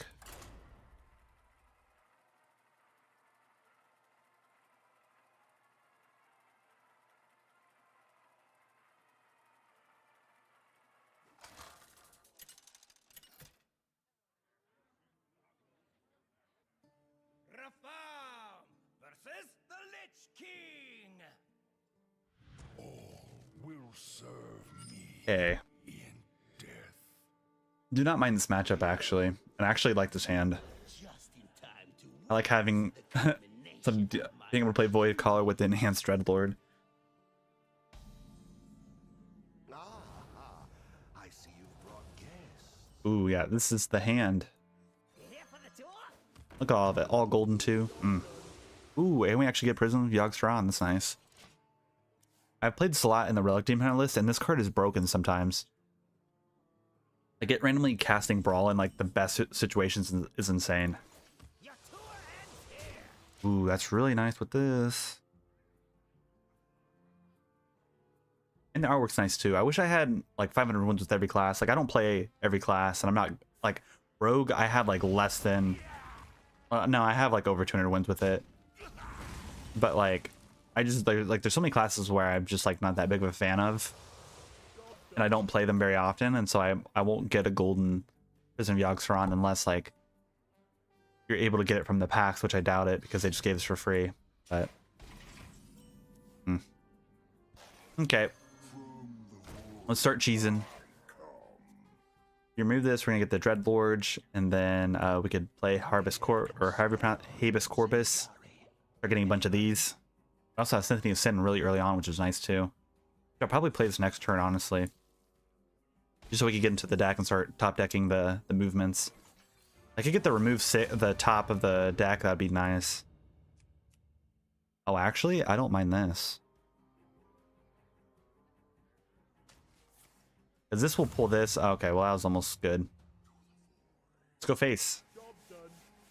That pressure is going to be really nice.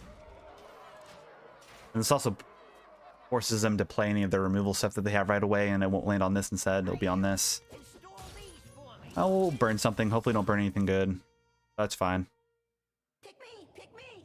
Icy Touch, okay. I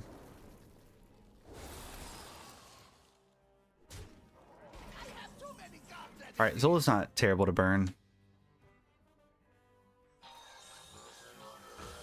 I might as well drop down both of these here.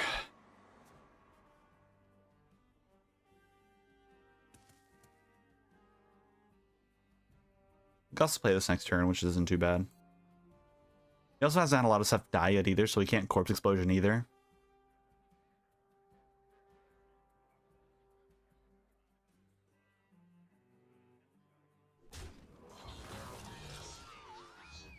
Okay, that's fine. Do that. You have way to move stuff here. Turn 7. Oh, patchwork? No, don't hit any of this. Okay, I mean, that's okay. That's fine. Okay, it's okay. So we're going to play Prison of Yogg-Saron here, and we're going to see how lucky we get with this. Pretty fun little animation for it, but you can choose a character. Now, the thing I've realized with choosing characters, you can buff stuff up, which is a bad thing, but for the most part, I don't think it's too bad to do it now. Yeah, but we get stuff. That's cool, too. Rake's not bad. Sure. Who's hiding now? Come out! And we're able to remove everything here. Not bad. Not bad at all. And we can start getting a bunch of these guys off of the Hibis Corpus, which is nice. We have a lot of removal here for the Drain Souls. We also have the Rivendare here, which is important. Okay, yeah, you could pull out my Flesh Behemoth. I'm just really happy that there's no silence in Death Knight at all. If there's silence in Death or in Blood Knight, it would be ridiculous with how insane the control stuff could go, because they could just like silence this and then not worry about it at all. But yeah, we don't have any other stuff there. No more guys. Ooh, we got the band manager. Okay, let's see. That was our own patchwork. I want to play this and get the Rivendare, because this game's going to go on for quite a while. Yeah, I'll do that. There's no silence, so it's not a bad thing to pick it. We don't need the Jailer for any reason here. Let's trade there. Do that. He's at 6 now. Might as well do that. Yeah, this is fine. We got 2 guys here. If he has another patchwork, it doesn't really matter. 50-50 here.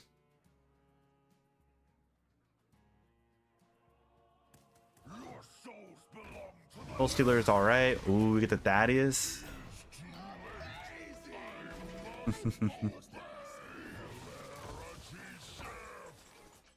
Well, there's no point in playing another one of these here, but we'll play the War Rider. And we'll pick this because we don't want to pick that and have the risk of it. Oh, Identity Theft. Oh, that's insane. Oh, and after the payment, we get to steal it. That's insane. Well, we could just have, you know. Oh, I mean, we have to pick this, right? There's a chance that it hits face. Oh, that's insane. Oh, I casted it there. That's fine. We'll go there. That was a pretty nutty play. Oh my gosh.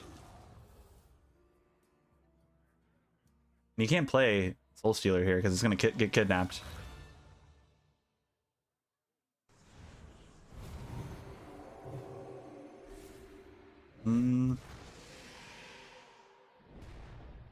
Oh, did it add a copy to him? Oh, you got a copy of it. That's cool. Wow. You just helped us out quite a bit.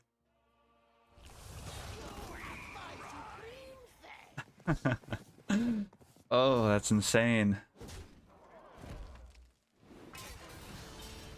Wow. That Death Knight's very, very irritated with that. You know what I'm saying? Like, Yogg-Saron is so nutty. It's crazy. And I like the animation. That's cool. Wow. Like, that's the stuff that was happening when I was playing the Relic Demon Hunter, where it was like I was just getting insane stuff like that when I was targeting my own stuff. Yeah, really cool. And I definitely think 7 mana is the right thing for it, but it's like it's an expensive card to play and to like add for the deck for sometimes the value. Like sometimes it bites you back bad. Versus Sarad. Time for a remix. That worked out really well. You are just in time to witness the culmination of my genius. I guess I'll just keep the tour guide here.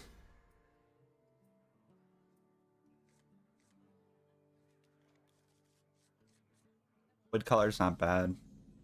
We could get our demon, like any of our demons, that'd be nice. A control mage is kind of concerning. Ooh, we got the slime. All right.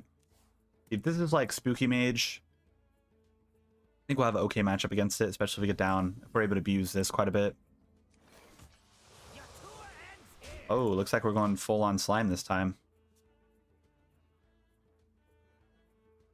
Now, if we get multiple of these here, they're not going to be able to deal with that at all.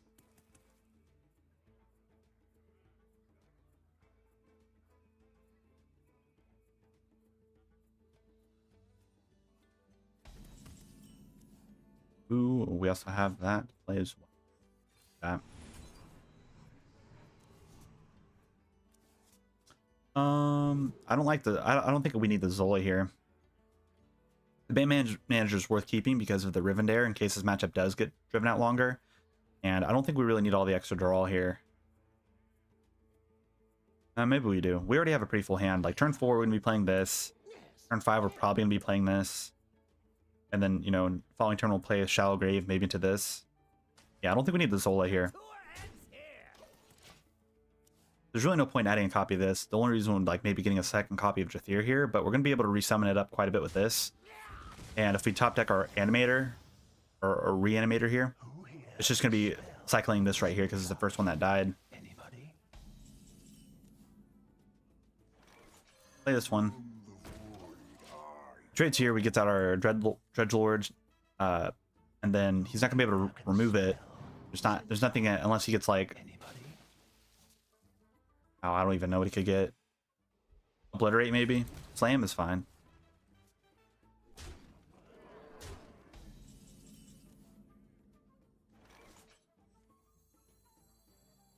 I'm actually okay being patient with this. We could play this here. Right there, I'll pull that out. Yeah, I think that's fine. Yeah, I think keeping the Scourge Supplies now is actually was the right thing to do, or discarding the Zola was the right thing to do. Okay, so we know it's objection there. Oh, life sentence, really? He main decks life sentence. I am only more deadly.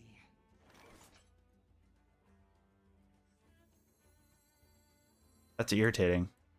Well, we know it's objection, so let's try and find something that's, you know, not worth. Ooh. Well, let's see, Reanimator doesn't actually matter here, right? Because this is a demon. Our Jathir got discarded, not destroyed. So it's not going to come back. Yogg-Saron is just so crazy not to pass up. Destroy.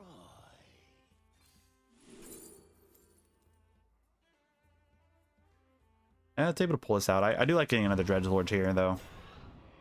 I wish it goes face. That'd be crazy. Oh, we get another 5/5, which is cool. I am only more deadly. We can play Yogg-Saron and target one of these and hope it gets, like, you know, a bunch of crazy spells casted onto it. I'll buff it up.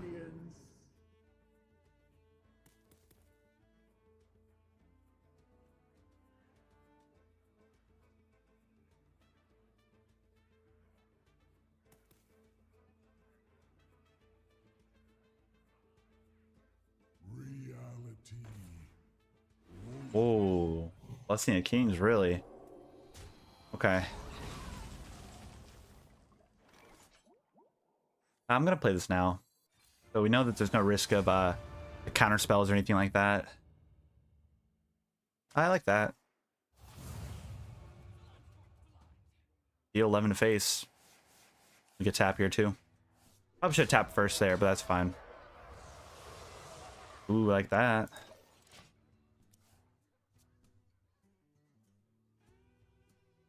Pick me! Reverberations into this. And then you're going to ping it. Old case. Ping it. Oh, trade. Okay. Does that still remove that? I don't know how that works. It doesn't. Okay. That's good to know. Let's see. 1, 2, 3. And that removes that. Goodbye.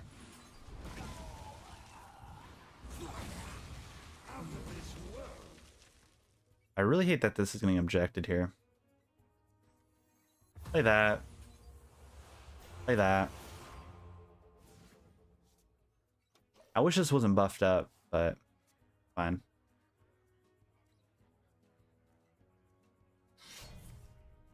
Old case is fine. Sure, sure. Oh, fire sale. Okay. Raw 6. Gosh, like, is it better to get this objected? Like, I kind of want the Rivendare here.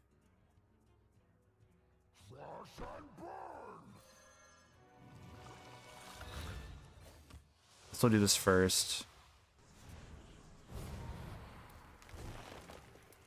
Okay, not bad. Not bad.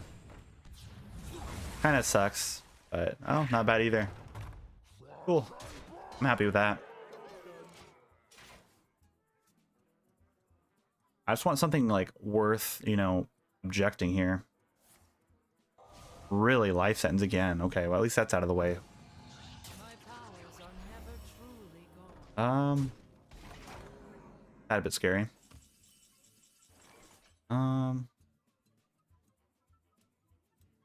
It just removes it from the game, right? I counter it. We're not done with Play that. That's fine. Odd cards go first. This is an odd card.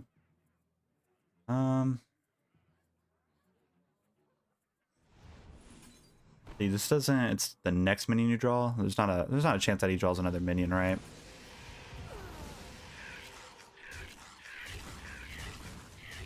Hit all 4 of these in. Next turn we'll go for our big play here and hope that he doesn't have another objection or something like that.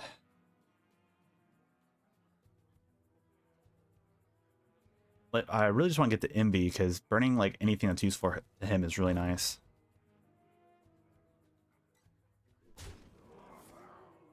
Four damage hurts. Ooh. Goodbye your stuff. Animal's gonna burn. Deathborn's nice. That's okay. That's not bad. That's not bad. That's not bad.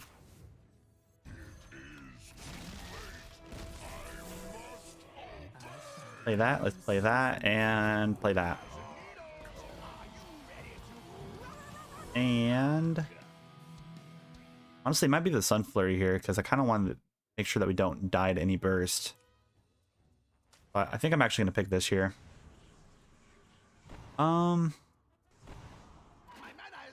I'll save this for when, you know, everything's wacky. We don't need to do this right now. Okay, star power is fine. As long as you don't have another one. Okay, that's fine. Not bad. This one's yours. Yep, well played. I am so skilled. I'm so skilled. It's funny. Okay, Diamond 3. Continue the win streak.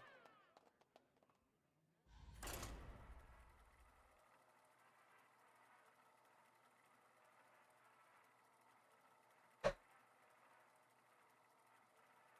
think adding in the new location makes Control Priest really nutty. Probably not good for it either. Like, well, not good for it, like as in like it's broken for the deck, and that I don't want to play against a control mage that's using it. Malfurion. Feel the power of the wild world. Let's see what druid decks are running around right now. I'm not even sure what to expect from a druid. The culmination. The hero power deck still a thing? Druid. The Thaddeus Druid is actually kind of insane right now. I kind of forgot about that. Big Druid. There's Drum Circle Druid. Okay.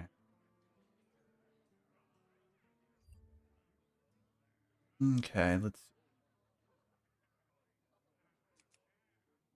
I'll just keep the file just to be safe. I guess it's like aggro Druid magically.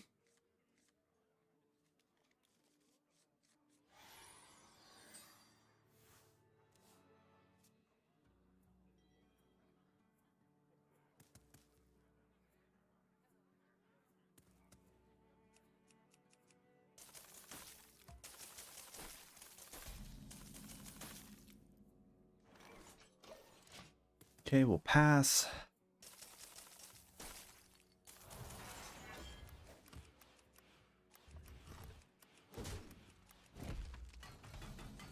Is it gonna set up the sword?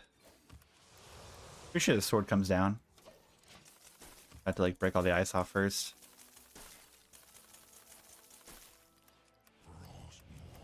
Yeah. Damn. That's cool. Or two. Okay, so it is the big druid here.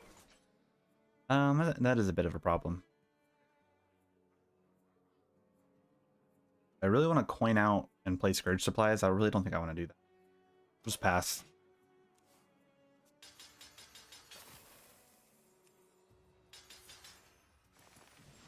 Oh my god, he has a Death Blossom on 5. Okay, so he's playing the other version of it. Don't get Nepleton, please. Okay, that's not completely terrible. What's worth coining? We could coin out the Symphony here. We can deal 6 to everything. That's fine. Remove everything here. He doesn't get another trigger off. He might get Nepleton though, which might be a little sad, but we have a Defile and Drain Soul here, so we can deal with that. Okay, yeah, no, I think that's fine. We got that trigger off twice, so he's gonna have what? A cheap Nepleton, a cheap Mass Reveler. We probably just lose this matchup. He had a really, like, we don't have anything.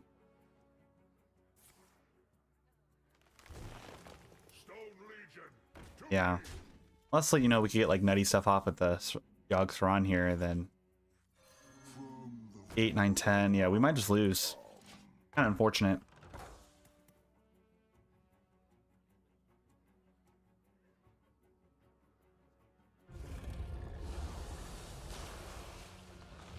Probably would have picked the stone right there, not picking that there, but sure.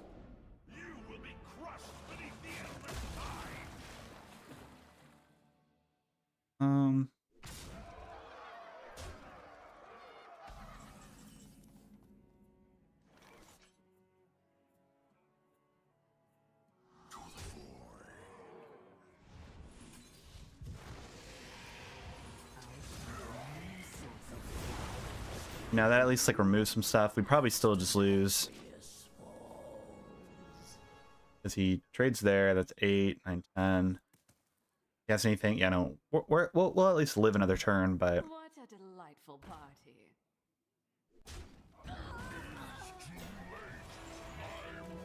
I got Thaddeus too? Okay. I am only more deadly. Oh, you just had lethal. Okay, well. Really good the opener with everything there, my goodness. Innervate on 4 for that. And we didn't have anything to deal with that. Fortunate. Why don't we play Twisting Nether in this deck? I guess it doesn't really matter. What other removals do we have?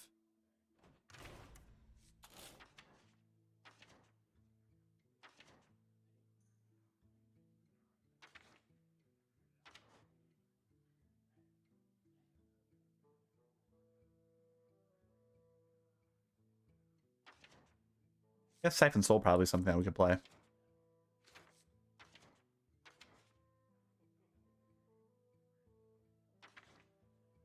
That's not even that good to play. And his deck do what yours does, but faster. Sort of. Thing is, with his deck, he could brick and not get any of the stuff he needs, you know, at all. Our deck has a little bit more consistency when it comes to drawing and everything like that as well. We have cheaper draws. We have ways to, you know, not burn stuff in our hand. I mean, and he's also playing like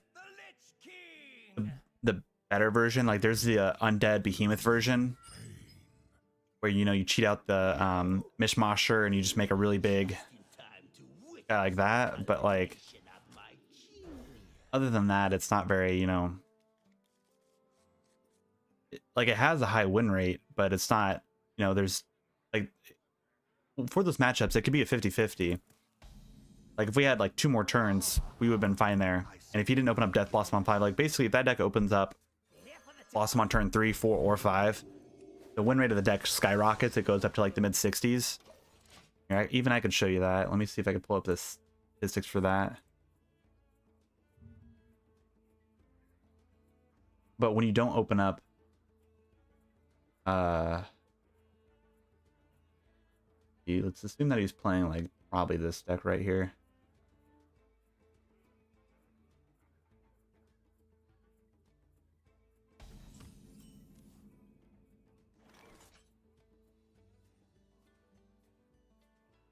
Pull this out, minimize it here. So, you know, you have the Death Blossom here. If it's in your opening hand, it's 75% win rate. Played win rate 73%, and that's on top of everything else here. So if you open up this right here, you just win the game more likely than not. The only deck that could really deal with that is like Control Priest. But other than that, like, we're fine against any other deck.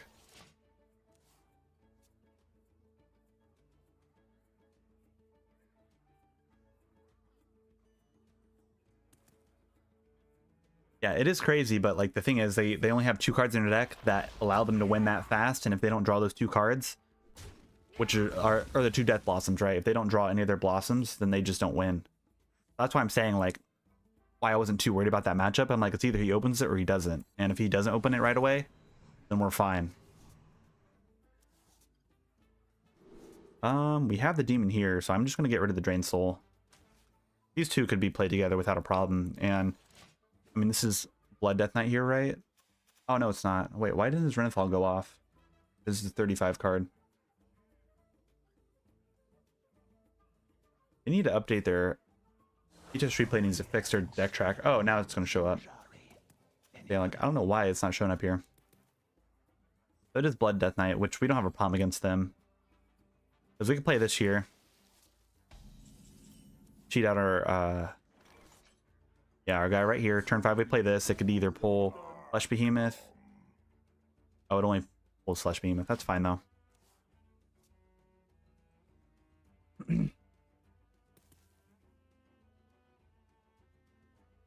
Like, earlier, like, 3 weeks ago, I was playing the Undead version of that with Flesh Behemoth, Thaddeus, and the Mishmasher, and I got all the way up to Diamond 1 with it. But then I was only playing against Control Priest, and that's when, you know, Control Priest was like the only deck that everyone was playing for like a week straight. And that's when I took a break and I started doing all the Pokemon stuff. But also I did buy a $200 capture card that I wanted to, you know, start making videos over Pokemon for.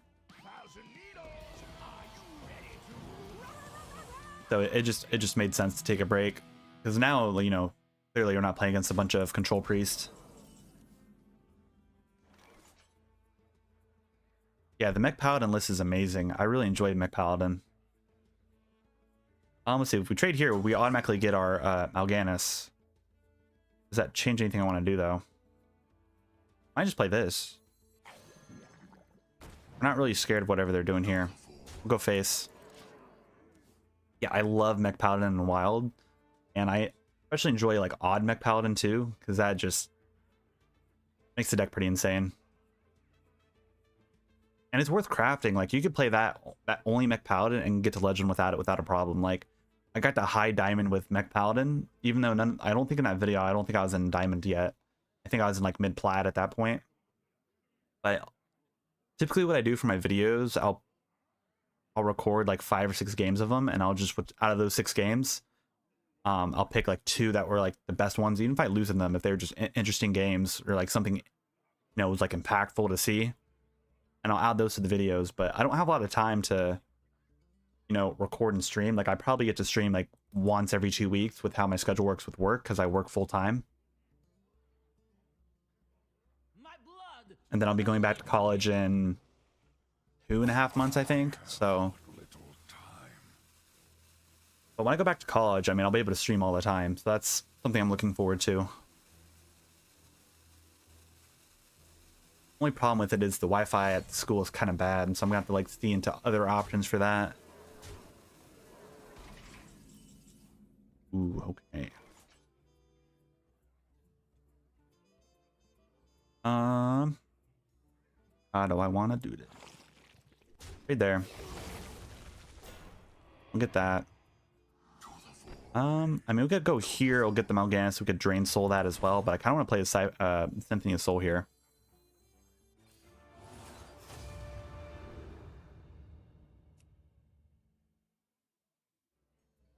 Might as well do that, right? It destroys that. It's going to pull out the Mal'Ganis.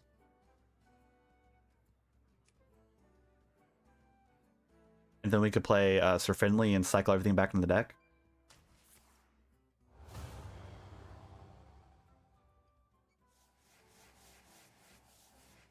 I think that's okay to do that. We're at 8 now, which is kind of concerning. It's probably a bad thing to put Jathir back into the deck, but I want to get my movement cards. Because then that just kind of messes up the Death Knight here.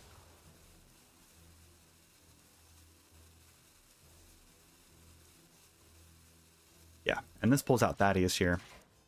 Right? Or another Flesh Behemoth. Or no, it doesn't pull itself out, so it's only going to pull Thaddeus here if they remove that. Which they might be able to do, but this is already pretty big for them to deal with. Yeah, we got this one right here. This is what I was looking for. Movement of Envy here. Because if we could burn whatever they play, or any of their key cards here. Like, it's not turn 7, so they can't play Patchwork. And they already used a coin. Yeah, Vampiric Blood's fine. Can they remove this?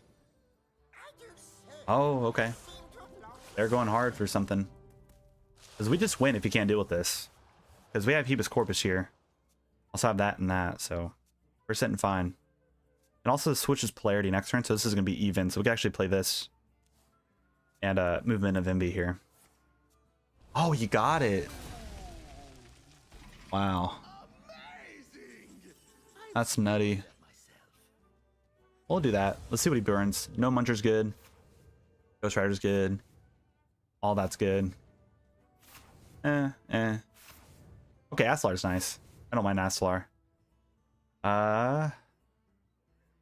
See, this does get Thaddeus, right? So it's even. I don't know how that works with that.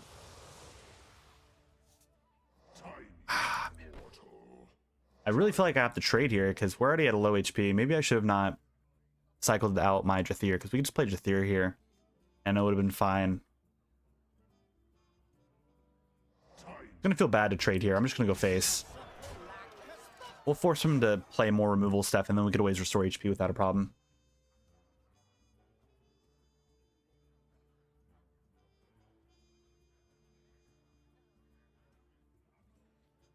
So the best way to deal with that, so if you have this on the deck and then you have the Jailer. Oh, Patchwork is bad if he hits that. Okay, that's fine. So the best way to deal with it is any spell that says remove the board, not target. So if it targets it, it's not going to die. But if it's anything that says remove, you can't target. So like if you're playing the spell from Mage that's like Death Sentence or whatever that card is, you have to target it, it doesn't work. That's actually good.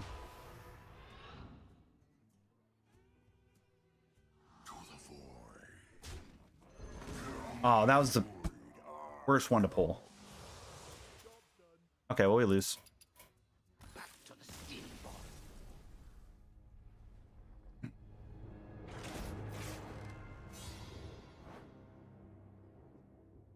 Yeah, that was a misplay then to play the Sir Finley there. If we played the Jathir there instead of playing that, that would have been better. But I was being greedy and wanting to get the movements.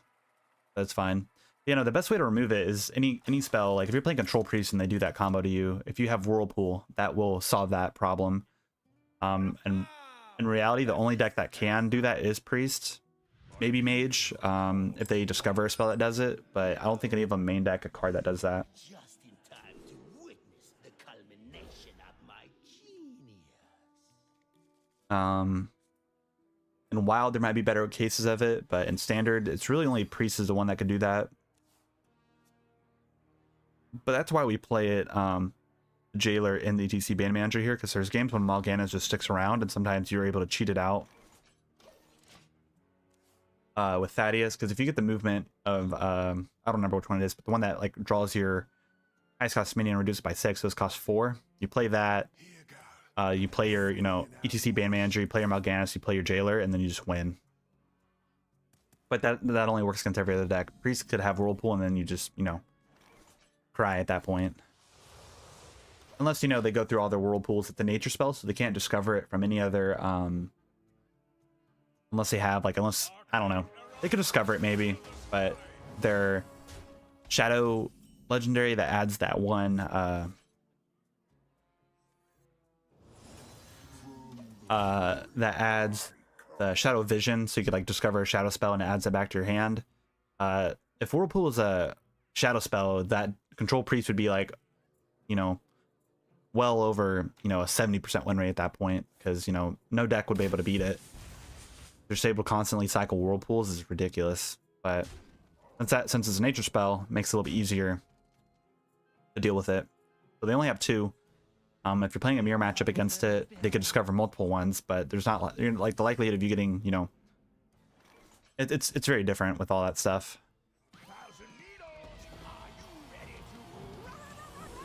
Like here, I think it's actually worth picking the Jailer because this is this is the big hunter list, and so if we get our Mal'Ganis Jailer combo off, then they can't beat us. Even with all the lifesteal, all that crazy possibilities they have, they don't have any like actual board removal, so going for this combo is the best thing that we could do. And cheating out that early on is also really nice.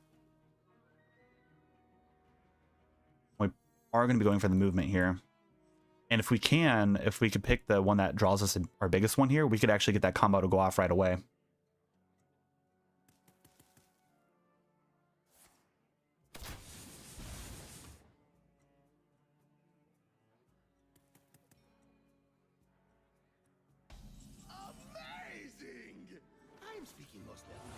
Okay, give me the one that draws. Yeah, that one. Those cost 4 mana, right? So Odd is going to be able to do this and then to this. But we're going to have to be aware of our positioning because the Hollow Hound could potentially snipe something that we don't want to get sniped. We'll go face with everything here. This Hollow Hound's going to go up from 3 attack to 4. So he'll be able to play it. We'll trade there. We'll remove that, which is fine. We're going to have to wait a little bit to play this, I think.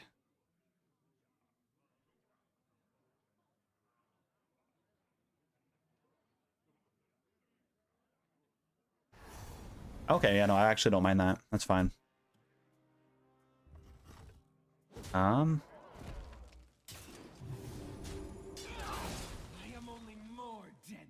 I'll pull Thaddeus right here. That's going to swap polarities. We're going to pull... Going to be odd or is it even? Odd cost cards. And we got that one. Yeah, we're playing this.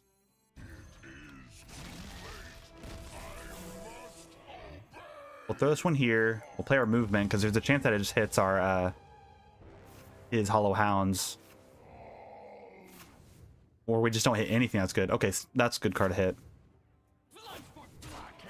Or just win doing that too. Like, this is what I'm saying. Like, this is not a bad deck by any means. You could like have really crazy plays like this. Because then if he could deal with this, like if he plays his Hollow Hound here and trades, he restores HP to where he doesn't die. We play the Jailer here next turn because it's going to go to even. And then we just win. Because we can't die. Yeah, he has Hollow Hound, like I said. He has it.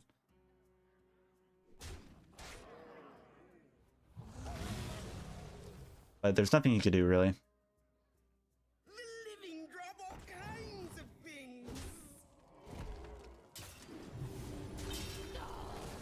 Here, we'll do this for it, because this is going to swap polarity. Just don't concede, dude. Don't concede.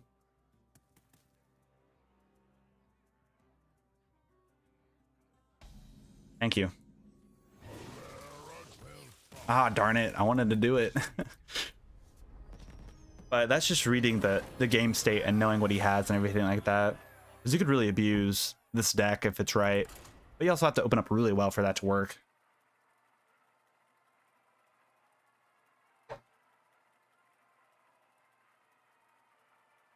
But really, I'm only playing this deck right now so I can play use the hero skin because I really like this guy.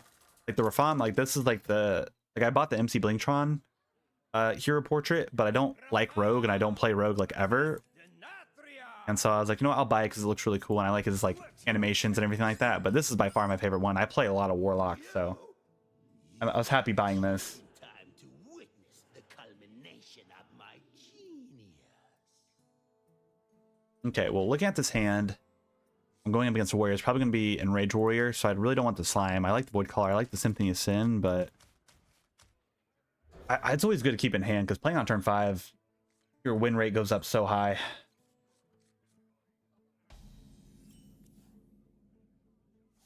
Okay, not a bad hand.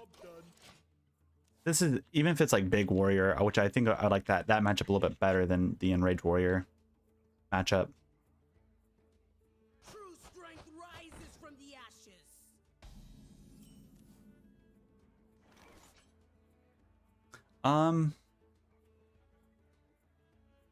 I don't know if he has extractor here, it probably would have made more sense to, you know, drain soul that, but yeah, I don't know, I'm not gonna do it though. This place is scary.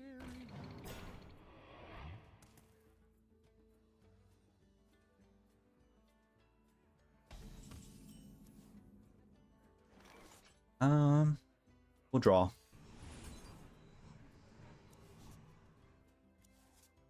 The defile here is going to be, actually, I don't think the defile is good here because he does have the extractor. It's going to be dealing 1 damage multiple times. It's going to buff up everything in his hand, and we're not going to really be able to deal with anything. We need like hard removal here, but we just need to abuse us cheating out stuff. So if next turn, if we could top deck our enhanced Dreadlords, that'd be perfect. So we could play this here. It's going to feel good. And then we can play this on 5. And then if he doesn't remove it, we could trigger it, and we'll get double Flesh Behemoth procs as well, which isn't terrible. Actually kind of changes my idea. If I play this, I could pick Rivendare here. Turn 5, play the Slime. It has a chance to hit this or that. And then if he doesn't remove it, we could Shallow Grave it, and then there's the chances of getting multiple of the Rivendares here, which I think I like that play a tad bit more. But it's risky because Enraged Warrior could, you know, blow up really fast. You tell me a way to make more gold if I'm done with the experience map. The best way to make gold is to grind out your missions and consistently win games, because if you win 3 games in a row, you get 50 gold, I think is how many it is. And so... Burn away the blight. Oh, why do you do it that way? Oh, he's got the imbued axe. Sure, that's fine. Grind out your gold. So the best way to grind out your gold, what I suggest to everyone, especially like at the very beginning of a season. Oh, do I actually want to play the movement here? Here, 1 second here. This is actually, if you didn't have this, I would actually change what I'd want to do here.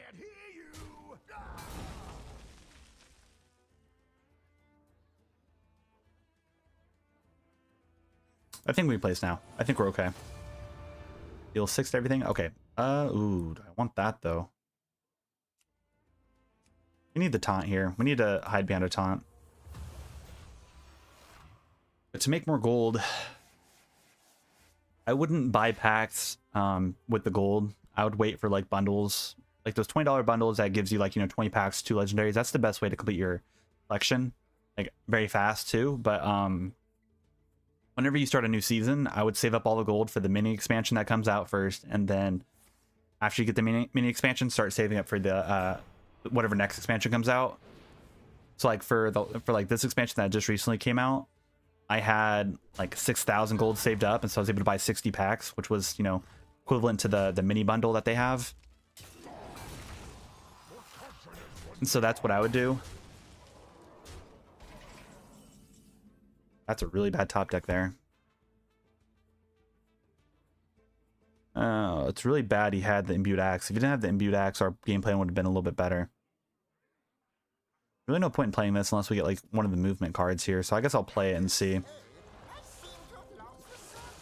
But that's really the best thing you could do, is to do that. There's not really any other game modes that give you gold unless you want to play arena, but you have to get, you know, really lucky with the arena stuff, and you only really get your money back if you, you know, do really well. We have to play this. Okay, hope he doesn't have anything that has charge, I guess. We did get all the movement stuff here, which is nice, but let's see what undead we don't have any undead that are dead. Oh, extractor's so bad. Oh my gosh. Okay, I mean,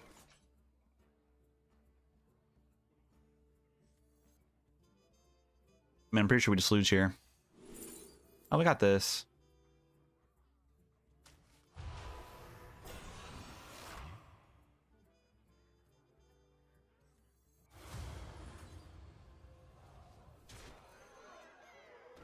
gonna die, but we're still gonna have a 6-1 here. Should be okay. Yeah, this is bad. This is a bad matchup.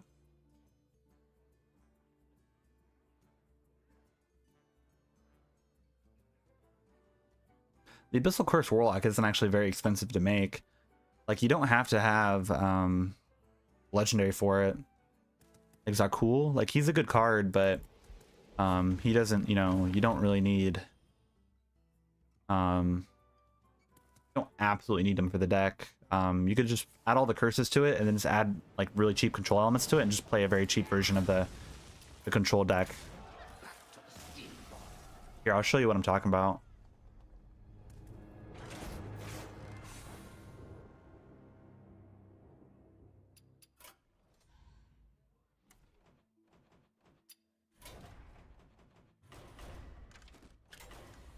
Yeah, so when you go in here and you type in your curse, this is all really cheap stuff to do. So if you just wanted to make all this right here, you could do that. And then if you just wanted to really simplify it and make it really cheap, so you could go here, let's look at the core stuff. But that's good. Spirit Bomb's not bad. Defile's free, Drain Soul's free, Siphon Soul's free. And this whole combo right here is free too. Twisting Nether's free, that's free. Mal'Ganis is free. So you already have a really cheap deck here that would work no matter like what you do. And then if you even like you go into the core stuff here, Armor Vendor is good, especially with Spirit Bomb. That combo there is really good. If you absolutely wanted to, you could play Glacial Shard to slow down other decks. Tour Guide's free. Tour Guide's one of the best cards for Warlock. You can play Thanos. You can play Dirty Rat. And there, you already have a 30 card deck. And all you had to do was spend the however much it is. So it's 1,600, 3,200, and some commons. And this is already, you know, a really easy free to play deck for the most part. Like, and you don't even have to play Zakuul here. You could craft, spend 800 dust to get the 2 Abyssal Waves. And then you have another card, a flex card. And if you really wanted to, you could add in, play Zola to get more copies of the Cultist. You could play, you know, Ziliax is not terrible. If you wanted to, you could just play Rag just to play Rag. And that's just looking at the core stuff alone. If you have, you know, say all the cards for Festival Legends, you could add in Magatha, which, I mean, it wouldn't really make sense to play Magatha, but like, you could play ETC Bane Manager and, you know, add in some stuff to that. You could play, you know, whatever other cards you have, you know.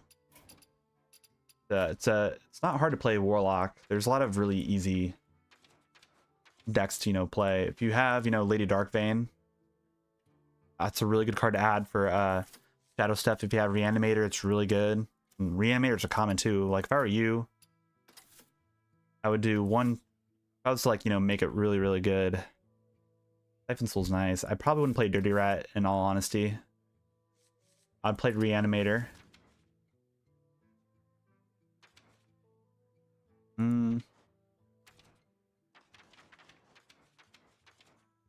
See, everyone should have this free unless you didn't get the other thing, but you could play Sir Finley. Sir Finley's a good thing to add if it's free.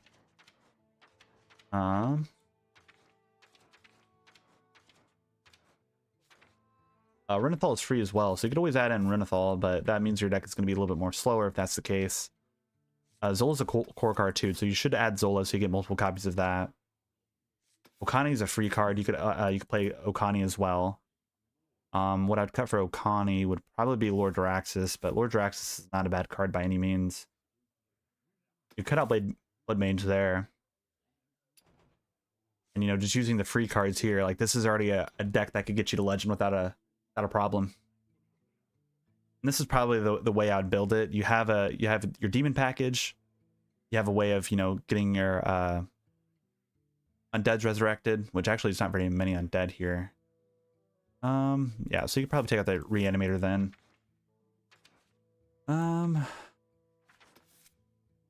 Probably play that.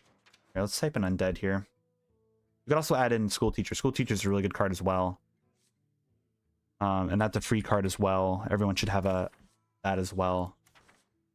Let's see here.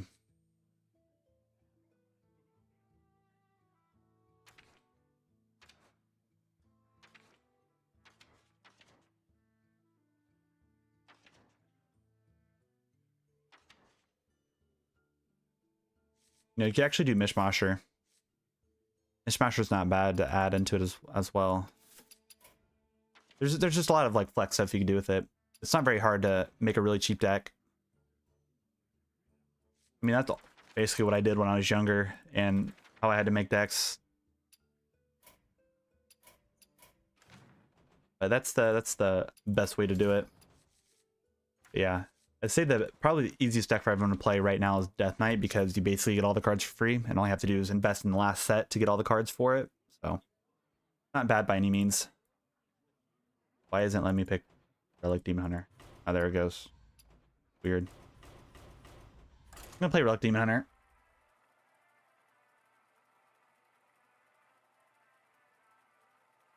Yeah, here, let me see. There's not, yeah, it's not Curse Warlock. Alberia versus Sylvanas. The penalty for treason is death. No one knows the truth of my sorrow. Here, I'll send this deck code here.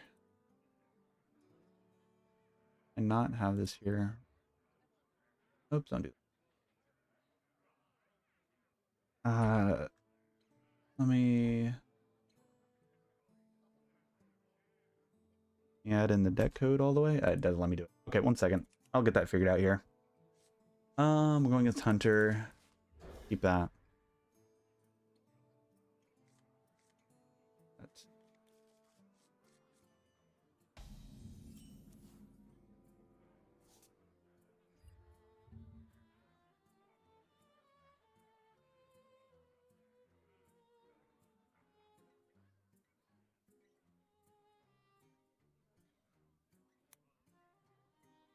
Time always runs out. You wouldn't get it.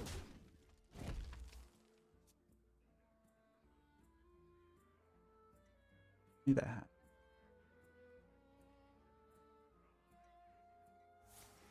Copy that.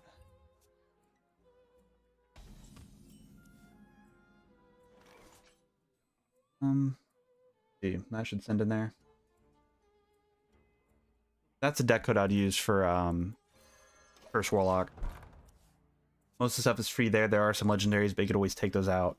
That's the you know, the building branch of what I would use to, you know, build towards if you do want to play Curse Warlock. But do realize that Curse Warlock will be rotating out when the new Titan stuff comes out. The more you struggle, the better. At least I believe it should be the one.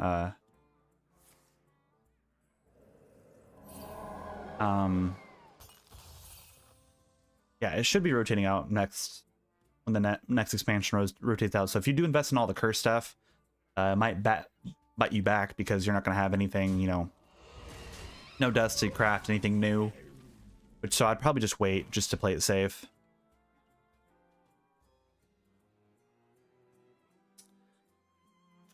I don't really want to play the Fizzle just yet here. But maybe I do. Because Aslar has all this stuff in it. Maybe I'll just play this here. Probably not the right thing to do that there, though, but I want to get other stuff. Yeah, like, that's not bad. Urban Badge is not bad. And the Relic Extinction's not bad. Sure. Play that. It's definitely the Sunwell, though. Easy card to pick.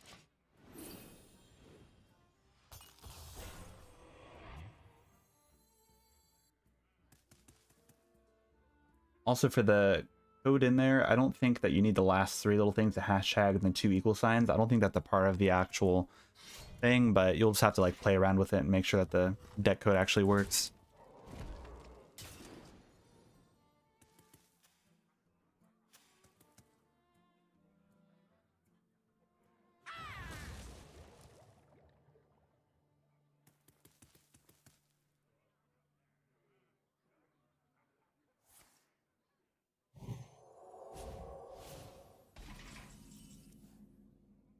Not bad. Plays now. Night show's fun. Hmm.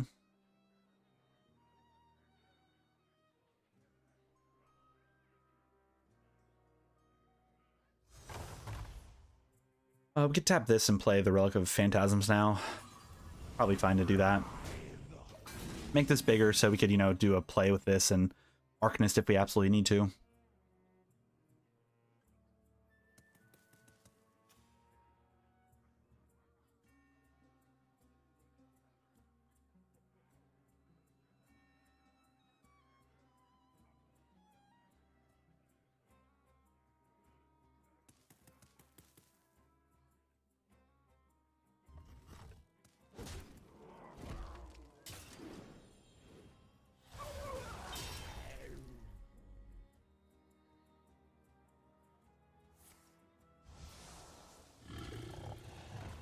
That's a good card for him to get. Sure. Not bad though. Oh, we can also remove it too. Let's see, this goes 4. Cast twice. And we can also just remove it.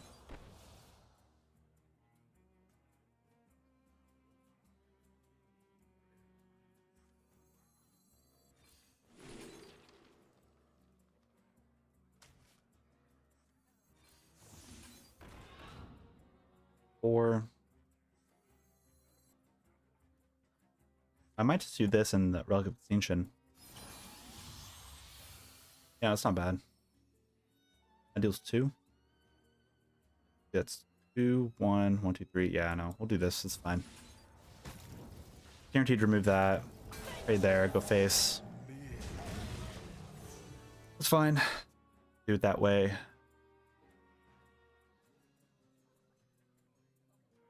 I remember this card used to be so good, but now it doesn't get played at all, and I don't know why. It might just be too slow for Rogue, but this is just was such a cool card for a little while when it first came out. I guess like 3 or 4 sets later, it kind of drowns out how good it is. I mean, I think Malygos is an easy pick for that. I really don't want to play the Ozaki here because it just gives him stuff to play.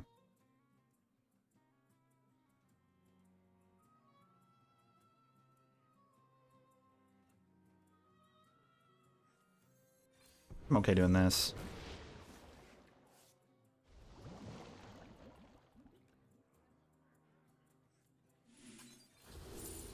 That is nice to see. We'll just set up for this play next turn. They could trade into everything that they want to, and it's fine. But our Arcanist play here is going to be pretty nice. I also play Prisoner of Yogg-Saron in this list too, if you guys haven't noticed this, but really, really nice. Really good card. I like it a lot. Oh, that's a tad bit of a problem. Oh, it actually lined up perfectly with our Arcanist here. And we have this ready here. That's nice. Or keep on overextending, bud. I don't mind it. I don't mind it. 3, 4. And another Relic Vault, okay. Gifts of the arcane surge within me. Bye. Let's see, bunch of bananas. Something trade away for that. Let's play the Pausik now. This guy's gonna be able to rush in here and trade, but that's fine. If he absolutely wants to, we could drop down double bot. We don't really care because now next turn we can actually just... Well, our next turn we'll be able to deal 3 damage. Or we just play the Zymox, and that might just be threatening enough.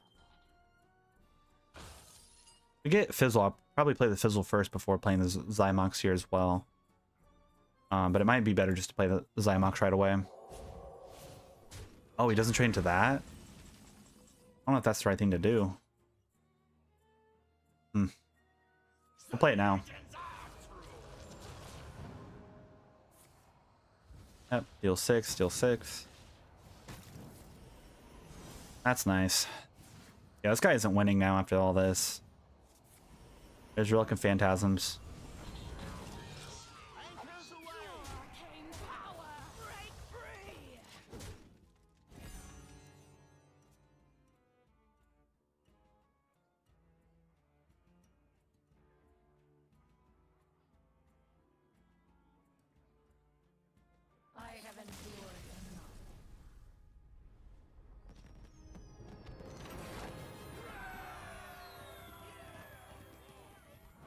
Okay.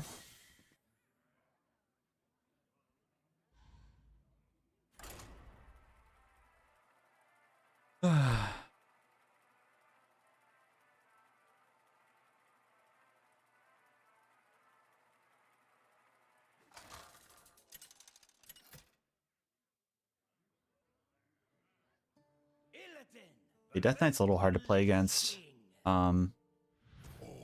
We can hit Fizzle on all of the important stuff here. We should be fine. You dare enter my realm. That is if it is a Blood Knight. If it's any other deck, we're fine against it. Especially with this hand. This is a good hand. Although I don't really want Astlar here, but everything else here is nice. If we get Relic Vault, that'd be really, really good. I see you've brought guests. It is Blood Knight.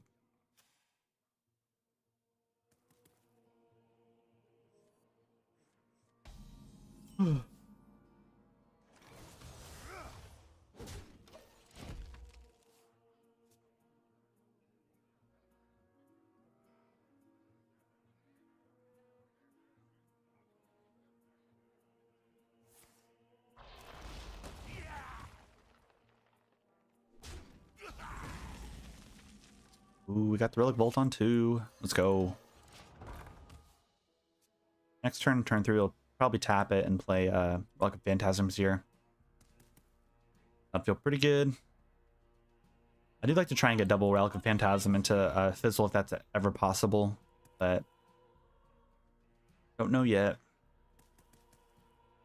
You have to draw it first. There's Zymox, wow.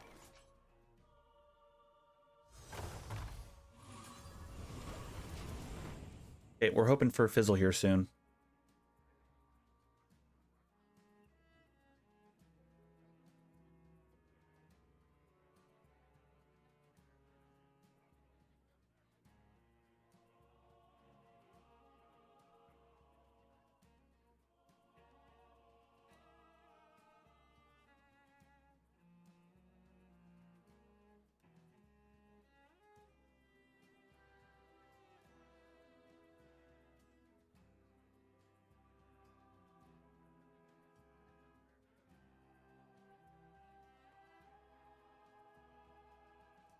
I don't think there's a lot to think about, dude. You only have 4 mana.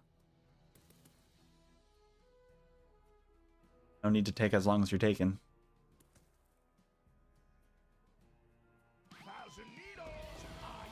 And manager. Okay.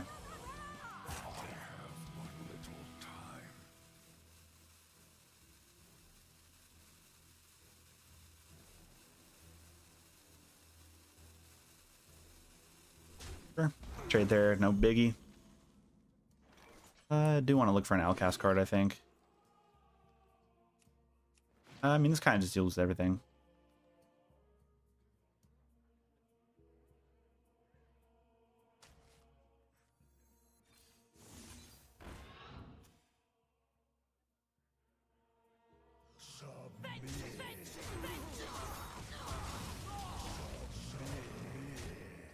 We have this ready. Just play the Astlar too. Not a big deal. If he has, you know, Patchwork in his opening hand, that might be a little concerning with the minions we have in our hand right now.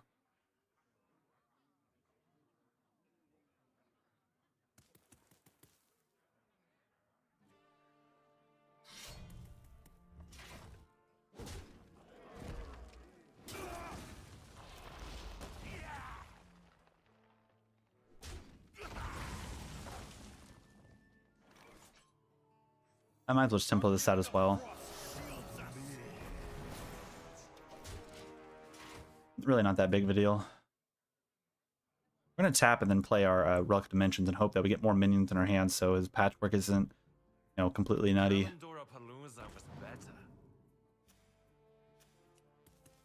I really hope in this next expansion that they add in more signature cards, just not only for legendaries, but also for like other, you know, commons and epics. Really fun ones that way. Oh, okay. Chaos Strike is fine.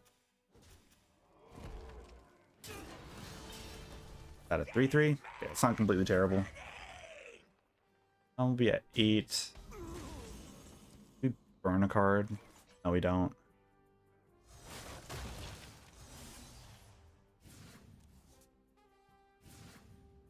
Right, we don't burn a card. Okay, cool. My hand is Oh, we do burn a card. Darn it. I guess I should have coined there first, but that's fine. It's security for sure.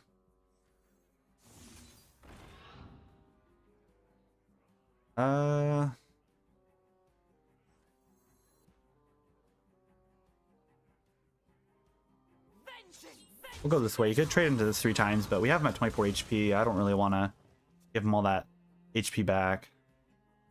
We have 1, 2. Oh, Lothar. Okay. That's a little hard to deal with. Okay, where's my fizzle?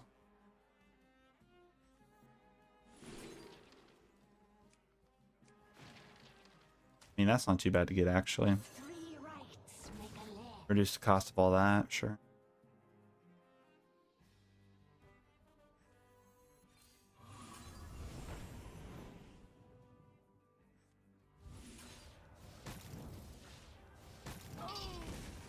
Oh. Yeah, I guess that's fine. 1, 2, 3, 4, 5. 5 things here. He has patchwork. That's really the only card I'm concerned about. Lothar is such a good card. I like Lothar. And then Death Knight's pretty scary.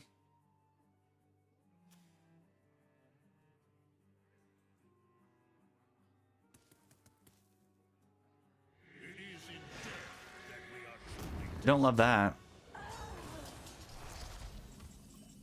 Grain is not cool. I'm actually okay doing this, I think. 7/7, sure. Fizzle, please. Anything? No. That removes both of those.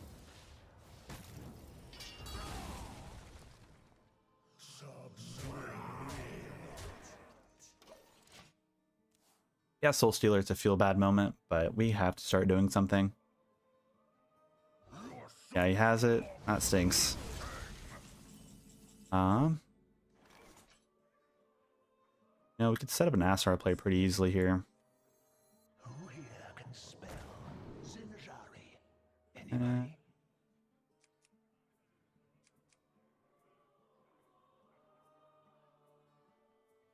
Probably Taste of Chaos, I think. Is this considered? No, it's not Naga.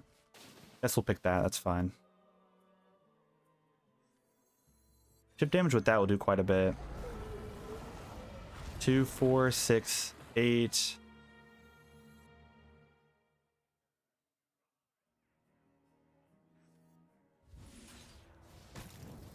Two, 4, 6, 8.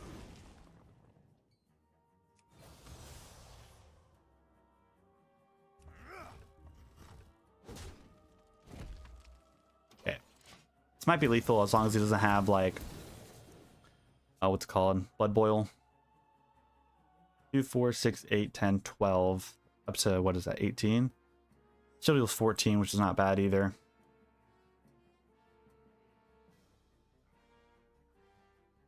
Might have it. I don't know. Corpse Explosion's not bad at all. I like that because we have our Ashlar right here. The citadel stands strong. Yeah, we win. Such rage flows within. That's 6. What is that? 14, 6, 12, 13, 14. That's exactly 14 damage.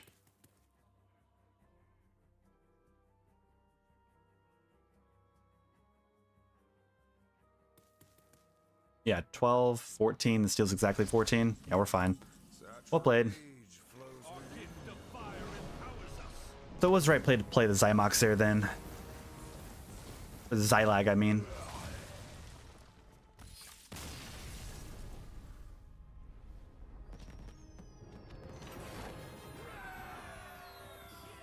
Okay, back to Diamond 3.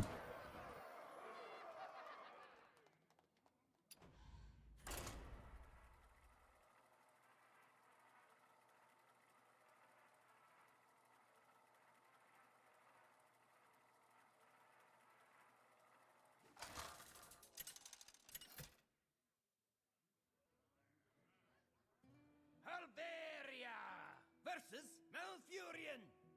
Okay, we do not mind playing against Druid. Relic Vault's nice. Relic Phantasm's perfect. Relic Dimension's insane. I don't mind the School Teacher. I think I'll keep it. Not a bad hand.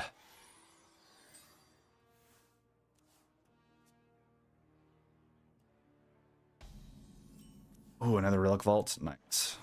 It's art. Okay, now we just need to get Fizzle.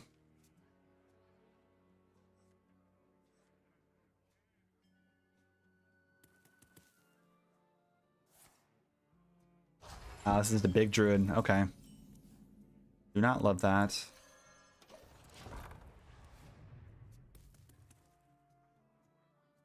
Hopefully he doesn't open up Death Blossom. It looks like he kept one card in his hand, so that might be it. Oh, okay. Yeah, you can innervate that out. That's fine.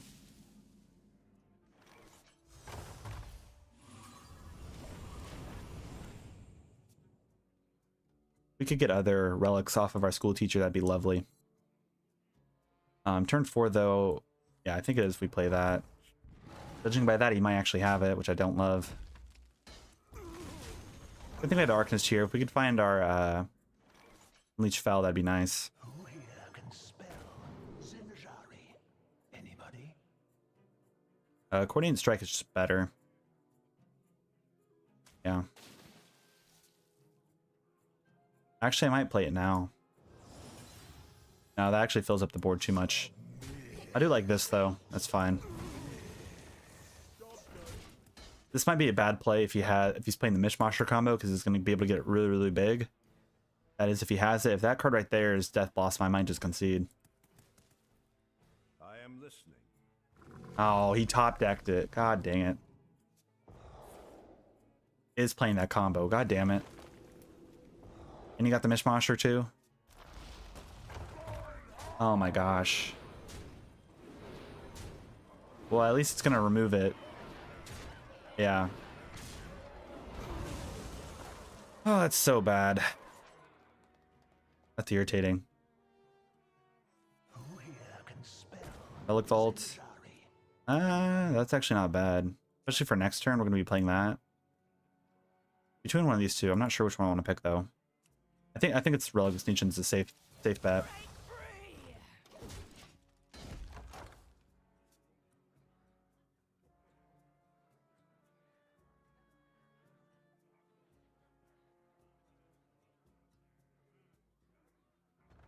I had another one, are you kidding me? Oh my lord.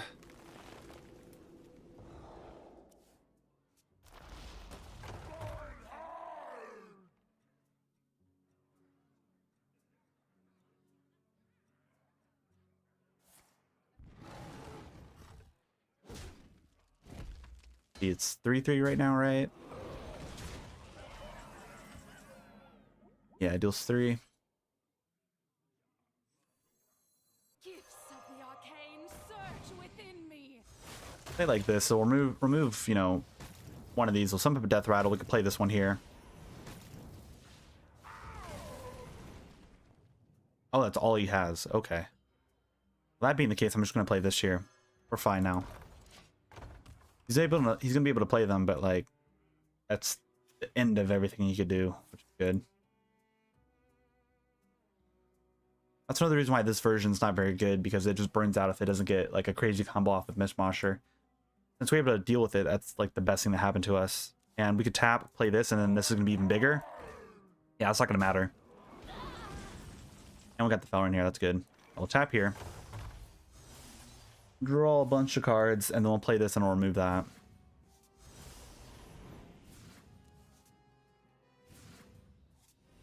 And actually, we could play the Fizzle here, and we'll get another Relic of Extinction in that. And we'll also get another Professor here. And he won't be able to play this card and that card. Or actually, whatever card he draws. I will play it here. That will remove that. At least it should. Yeah, it does. Okay. This is fine.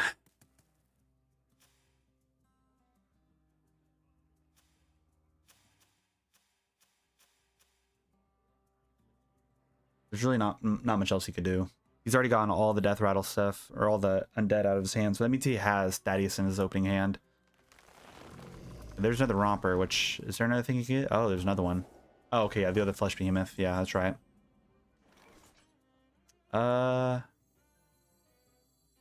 There's one more mishmasher, but see that there's one copy there. He has both of them in hand, I believe. Our gift of the arcane enlightens us. Our gift of frost shields us.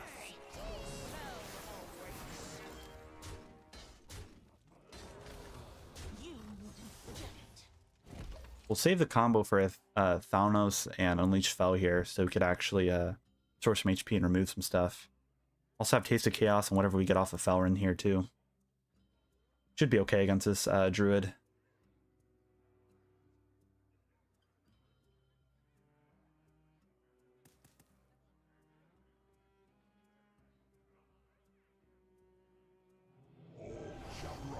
Oh, okay.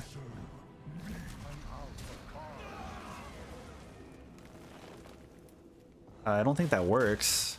Okay, yeah, freeing up space, sure, that's fine. That's scary.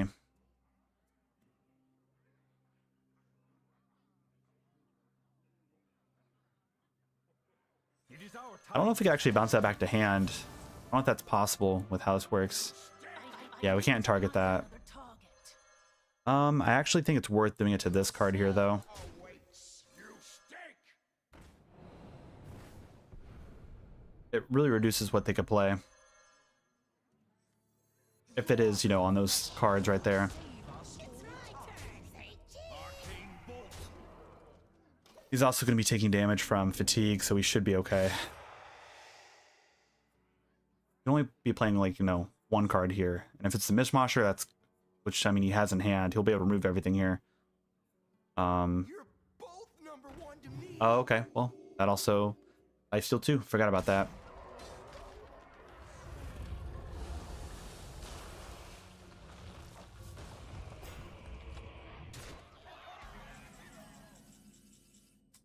It's my turn. Yeah, we can't even attack. We have the full board. It's a problem.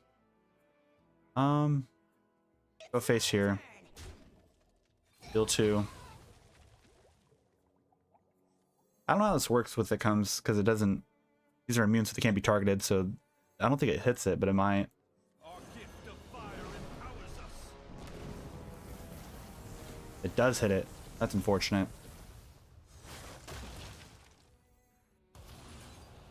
Yeah, it only deals 1. That's so unfortunate. Arcane bolt. Hellblood. The more you struggle, the better. I don't think that removes anything here, does it? Yeah, no, it doesn't. That's unfortunate. He only fatigues for 2. Yeah, it was a close game. I don't think there would have been anything else that we could have done. That's pretty lame, though.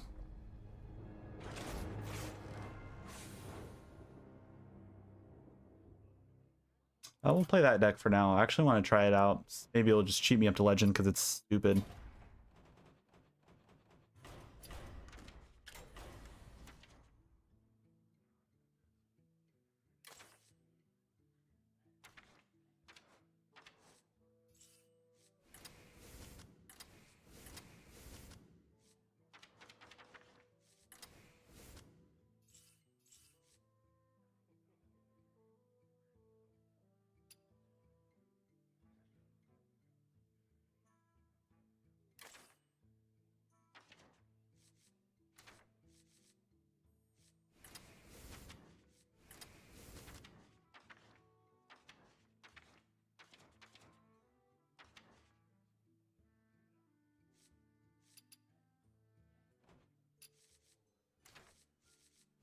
Innervate, Dredge. Want that. I think we need Rake. Gurney. Fanboy. Odd Growth, Seedsman. Nourish. And you really don't need Kolog for that deck.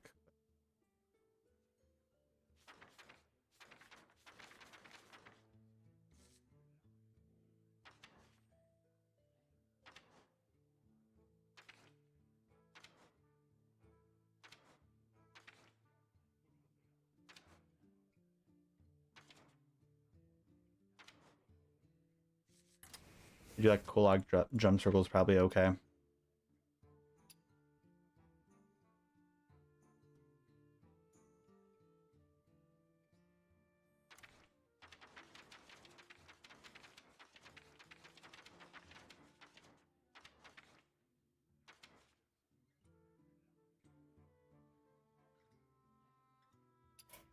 We'll try this out.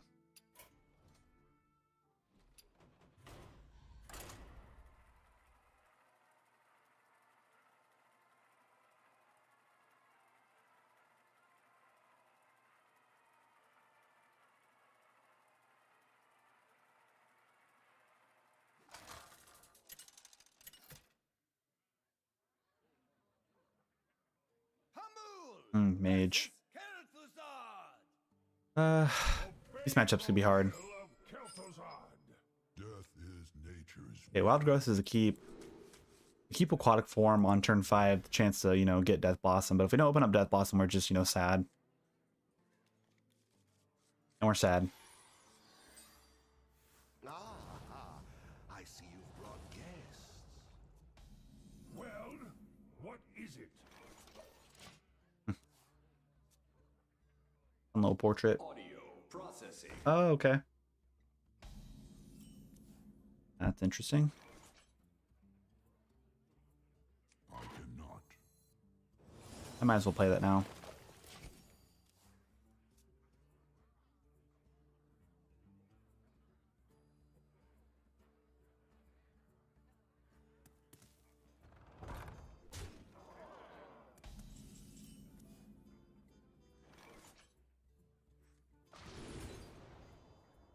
Next turn, Nourish is not bad. Finds a way. See, this is what I'm saying why this deck is not like the most broken deck. Because if you don't open up Womper, then you're just kind of, you know, just waiting for it. Then, you know, then you don't get any insane combos.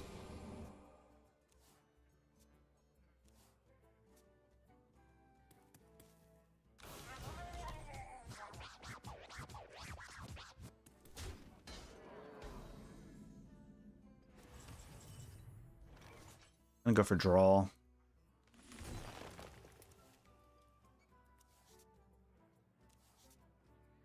Okay, there's a Hedge Mage. Play this down. Draw a card, draw a nature spell. What other nature spell do we have? Oh, just a Wild Growth. Nourish. Thumb Circle. Okay. Hey, oh, there's Thaddeus.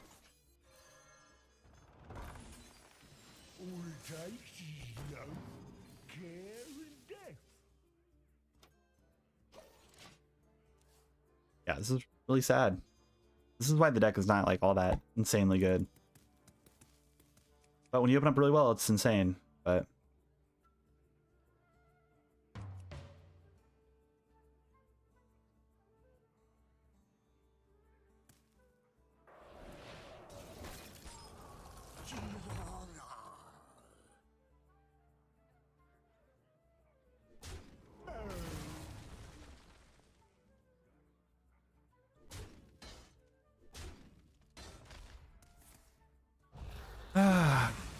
come on. Give it to me. Not the one I was looking for.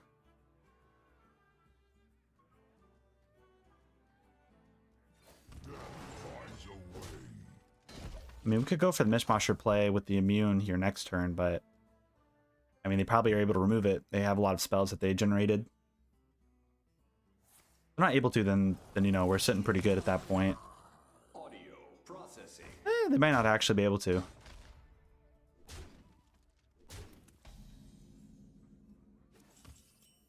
Well, there you are. Now this is actually a good thing because we could actually go life or a fanboy and attorney at mall, You're both number one to me. and we'll be able to go back up to max HP. And if they can't deal with this, then we're sitting gold.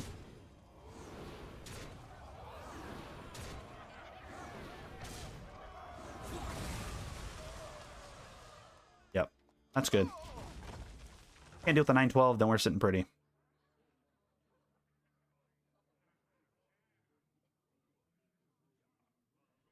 Tuned to perfection. Oh, they play Instrument Tech in the deck. Okay. For sure.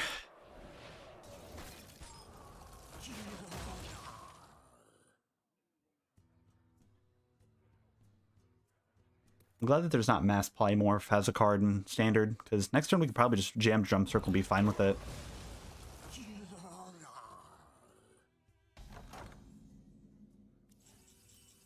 Okay, there's a Fanboy. This draws another... Let's see, what does it draw? Flesh Behemoth, and then Undead.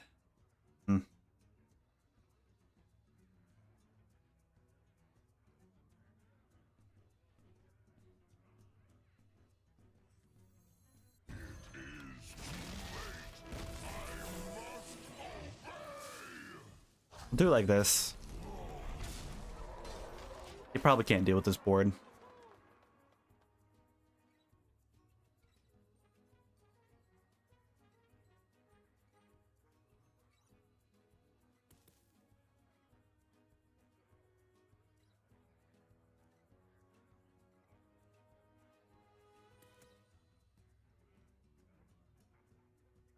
Should be okay. I mean, they could probably repeat it and freeze everything, but it's just prolonging the, like, what's going to happen eventually.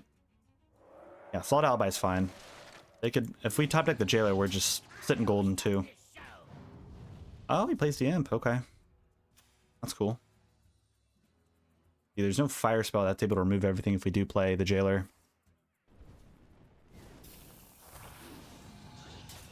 Oh, that's really bad.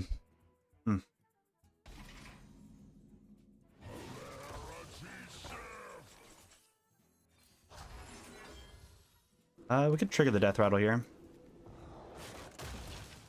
Doesn't, yeah, nothing happens. Okay, that's fine.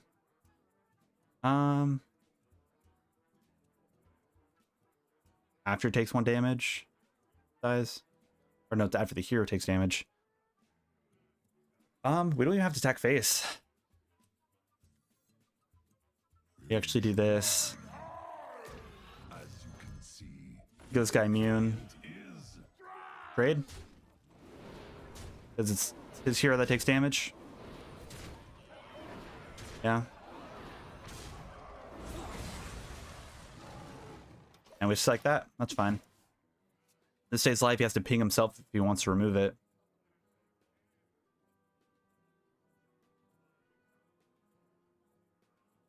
And this is lethal on board unless he has another Solid Alibi. Okay, that's fine. That's fine too. At least he's playing it now. We don't have to deal with it.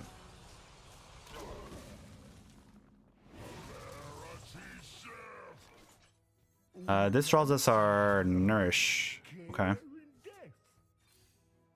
Draw 3.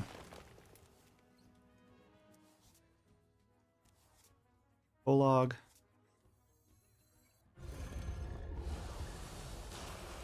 I'll trade here. That's fine.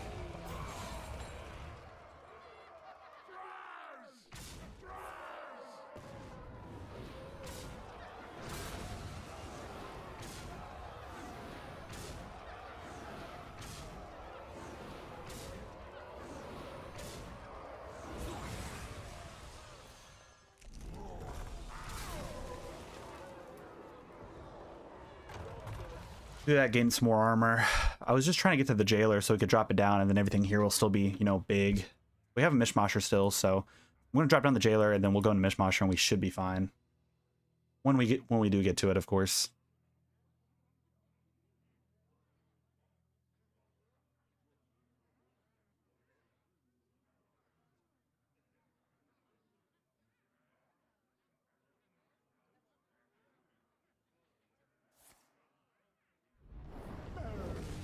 Sure. Man. These decks, I swear. Now let's play this one. We'll go face. It's fine.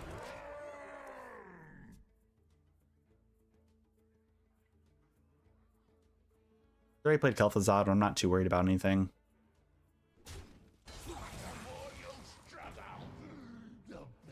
He could discover Whirlpool, that'd be a bit of a problem, right? I discover a spell, it's a random spell, he could get Whirlpool.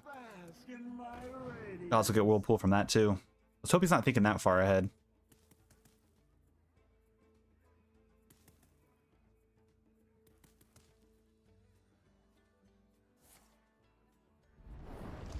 Really? Okay, dude. Smidge of this, a pinch of that.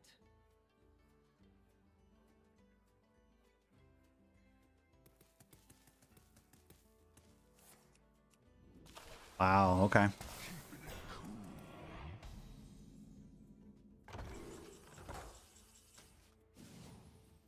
Yes, that's the one.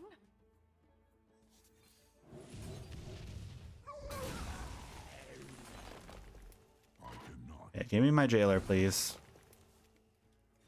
Taking too long. We'll do that to clear up space for when we do want to play the jailer.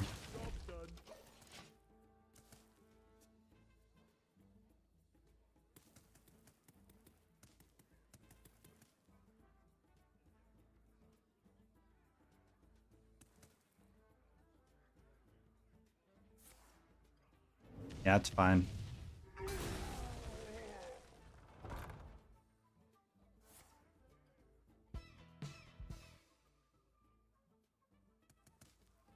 Yeah, if we top deck Aquatic Form, we could play it, draw our jailer, play it, and then next turn we go Mishmasher into, you know, whatever we want to play. And we should be fine. As long as he hasn't discovered, you know, Whirlpool, Twisting Nether, any crazy nutty spell like that, we should be fine. That's not what I wanted to draw.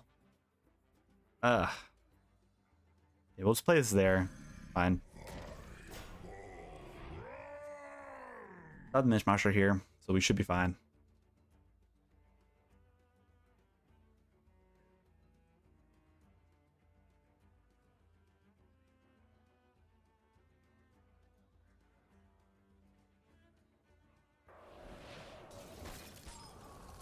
Yep, you can freeze it. Doesn't change anything. Fine. Okay, jailer, come on. Or no, it's going to be on the bottom, so we're going to hit Aquatic Form. I don't know what I'm thinking. That's fine. Okay, well, we might as well draw for it now. Golden Jailer. Okay. Play him now.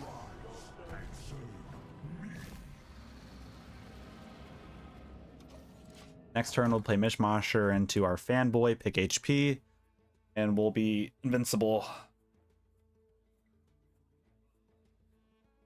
At least we should be. As long as he doesn't have, you know... Don't think too hard. You'll hurt Yeah, no, Raw Math doesn't change anything. He doesn't have anything insane. He'll get, like, Solid Alibi from it, but we're fine.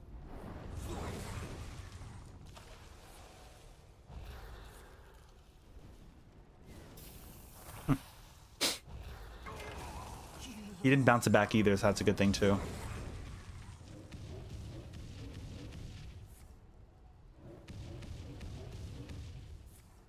He should just concede here. He's not gonna be able to win. It's actually good that he summoned those skeletons on our side. We're gonna be able to get our Mishmasher even bigger.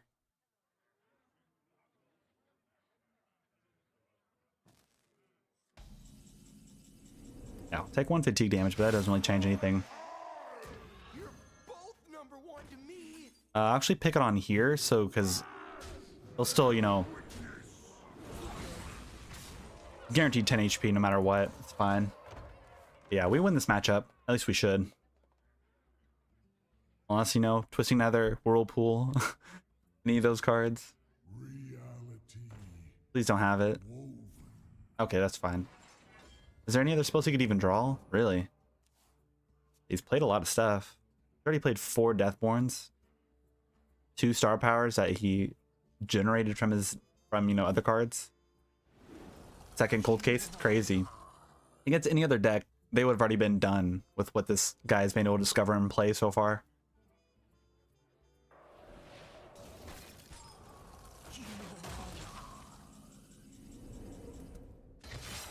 Go ahead and play that. You attack face first, 'cause it's going to attack all this no matter what.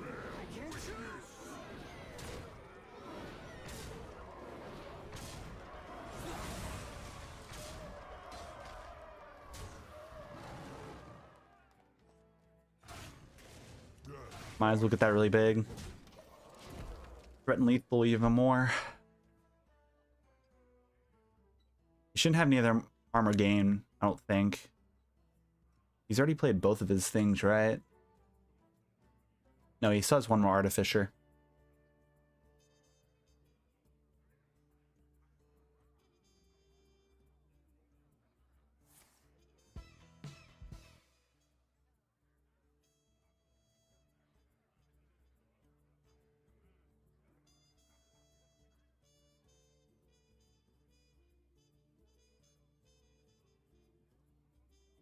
We have plotted long enough. Oh, Korean Jara could find something crazy, right?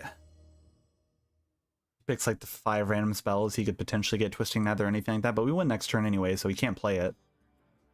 So it's just kind of over for him.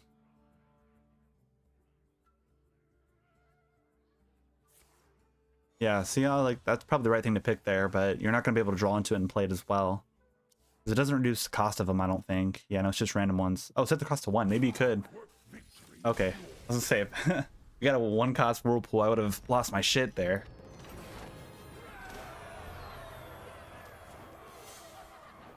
Okay.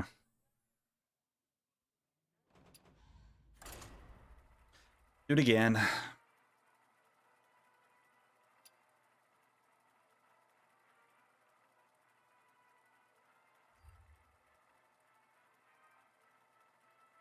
There are probably a better version of this deck I could be playing. I'm not really sure.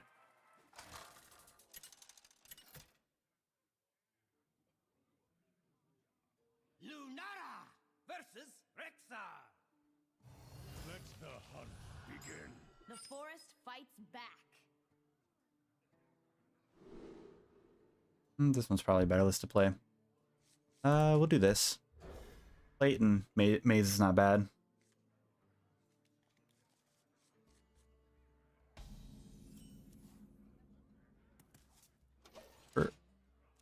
Place on 3. Hopefully we get, you know, our Whomper here soon.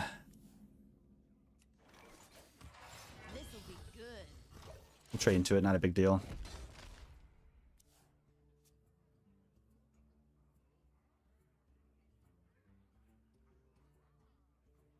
Caught this one eating party snacks. Okay, we do not like to see the Mishmash. That's actually really, really bad. That means we won't be able to pull it out of the deck when we do get our Whomper.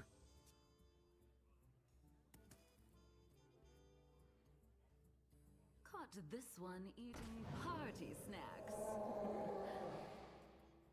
Yeah, that is kind of bullshit for sure. But if you read the text, it says give a friendly minion, not target. So that's the reason why Fanboy could target it.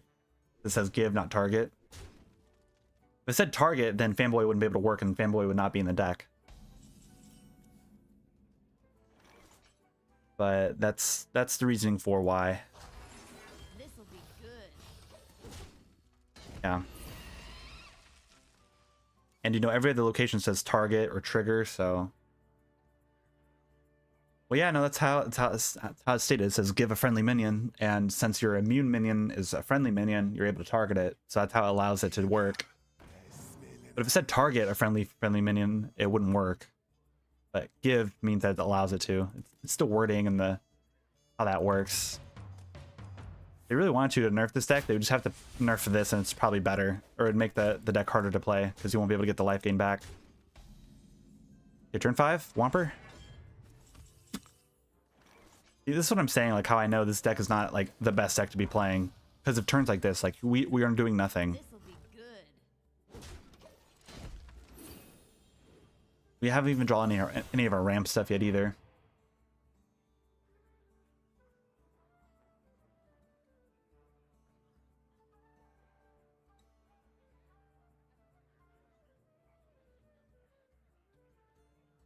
Yeah, I really don't feel like Fanboy the problem. I feel like being able to give this guy the option to be immune, pretty like I don't know. This is the cheese deck. Sometimes it works, sometimes it doesn't. Like we're losing to a Beast Hunter right now because we didn't draw our Whomper. But the moment we draw our Whomper, everything's easy. Like, there's not even a point to like play this out and go for the treants because you can just trade and everything, and we're just wasting potential lethal with the drum circle. I'll wait another turn. If you don't get Whomper, it's probably conceding here. I found a better list than this random one I just made up here. I'll play that one.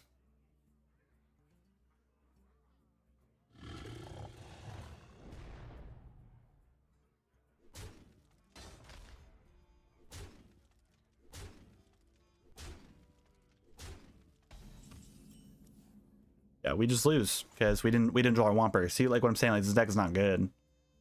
There's some scenarios where it's crazy, but like it's not good.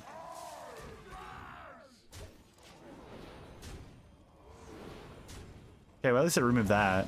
2, 4, 6, 8, 9, 11. Yeah, we just lose. I can't win them all. Dude, I mean, like some of the decks I was playing against, you know, every single time I played against this deck, they opened up really, really well, and that's why I lost to them every single time.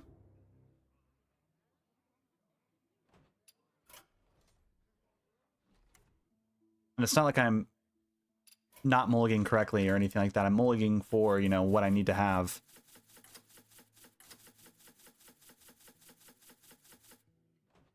Yeah, this is probably a tad bit better. I mean, I don't think Aslar is necessarily important. This one has the one fanboy in it, which is fine. I don't think Doomkin's necessary, but I think there's some scenarios where it's pretty insane, I think.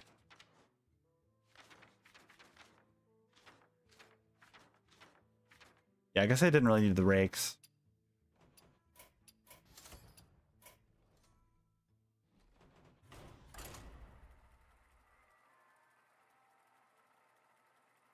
But yeah, no, it is.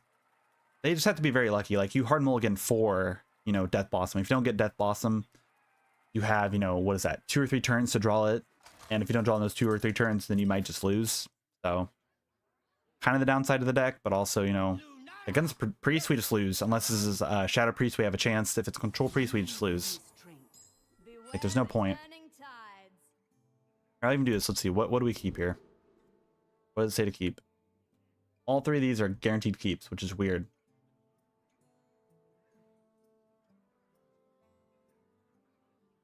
Okay, it says to keep all that's in hand. I'm going to keep it. Like, this is what it says right here. Whomper, Enervate, Hedge Maze, Doomkin, Attorney at Maw, Sir Finley. And everything else here we don't want. Job's done. That's a bad card to get. The deck is worse if you top deck any of your stuff that you actually want to keep in the deck. Okay, it is Shadow Priest, so we have a chance of winning. But this is a very slow card. Like, this probably does not do well against Priest.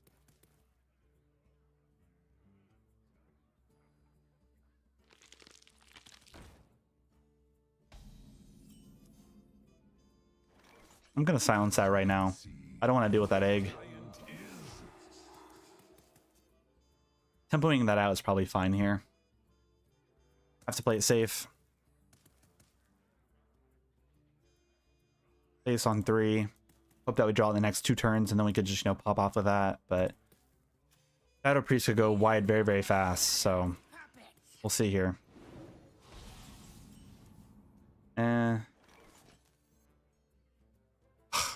I really don't want to silence this, but like we have to silence this, I think, because this gets out of hand very, very fast. As you can see, my talent is question.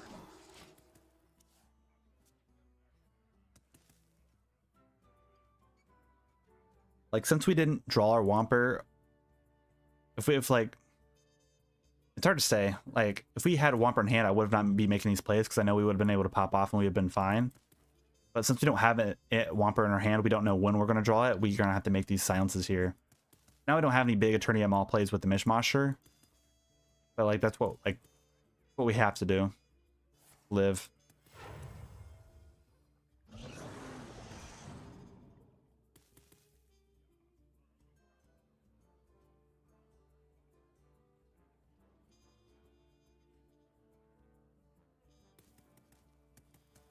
You are the Shadow's puppet. This guy opened up double Shadow Ascendant, Amalgam the Deep, and Foul Egg.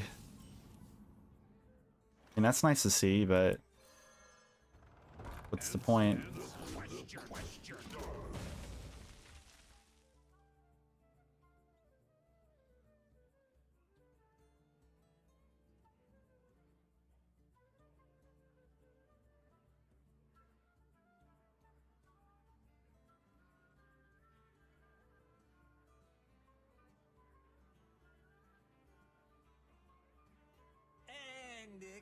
enough. Yeah, like there's nothing we could do against the undead priest that open up like this. Innervate like that, like we don't even draw a Whomper. This is why like those decks that get it, they're just lucky when they do it. Innervate. Oh, look at that, once on the bottom.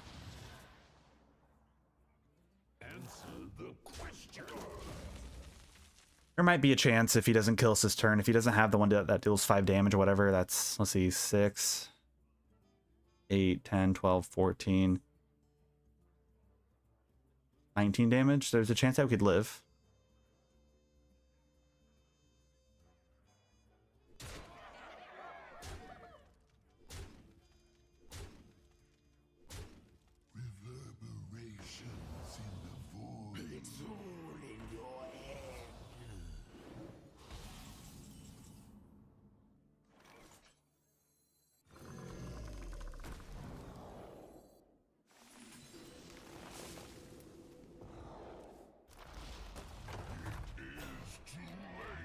I mean, it would have been better if we could play this, but I guess we could say like that. I mean, if he plays, he could trade here, and then go ping, and then we just lose. But like that's all we could do. He had Undeath too. Yeah, we were dead from the start. He had Undeath in his opening hand. That's what I'm saying. This deck is booty. Back to Diamond 4. Yeah, that's what I'm saying. Like, this deck is not good. If you open up well, like if you open up, you know, Whomper before turn, you know, 3, then you're fine. But other than that, it doesn't do anything else. Bad.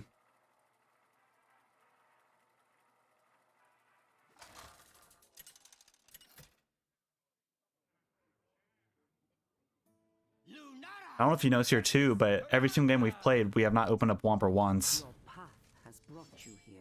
Beware the turning tides. I'll keep the wild growth, but we hard mulligan for, you know, again, another game we don't open up Whomper. Like, people that get to Legend with this deck are just pure luck. Like, there's no... And we're going up against another Shadow Priest, of course.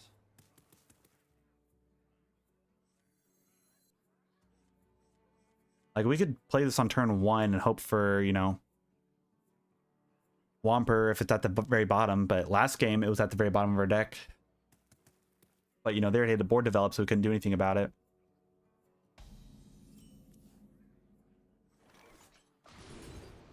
See, nothing there. Guess the playing's not too bad, though.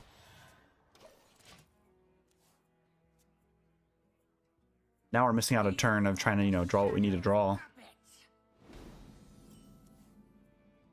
But we'll play this. It'll give us our armor. It'll let us live a couple more turns, hopefully.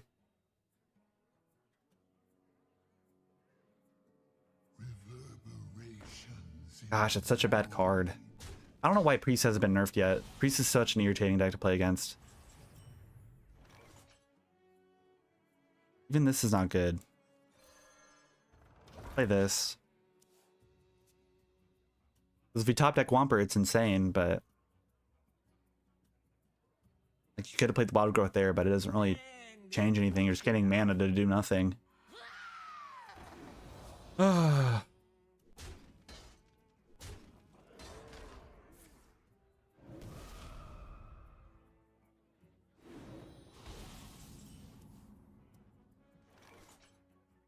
we please draw it? Like, come on.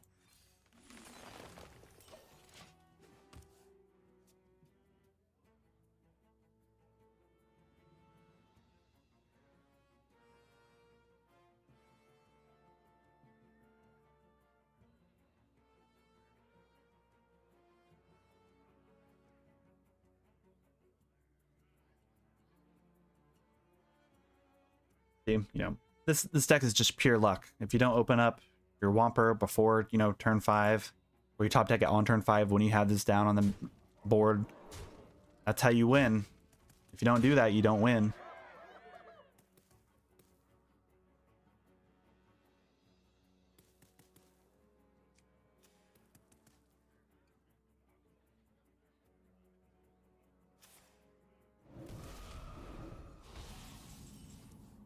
Hey, there's a chance. Might be another card. This is what I'm saying. This deck is bullshit. Like, you can't even... It doesn't even matter to play this year. You still lose.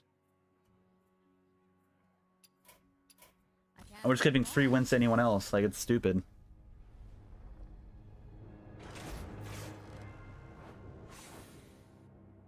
Not a good deck.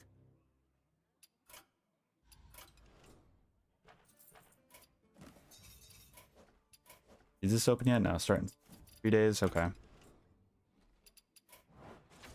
Yeah, how long is this left? A day and 11 hours. Okay. I'm going to call a stream here. So, I don't know when the next time I'll be able to stream, but probably here in the next week, maybe 2. But thanks for watching, everyone.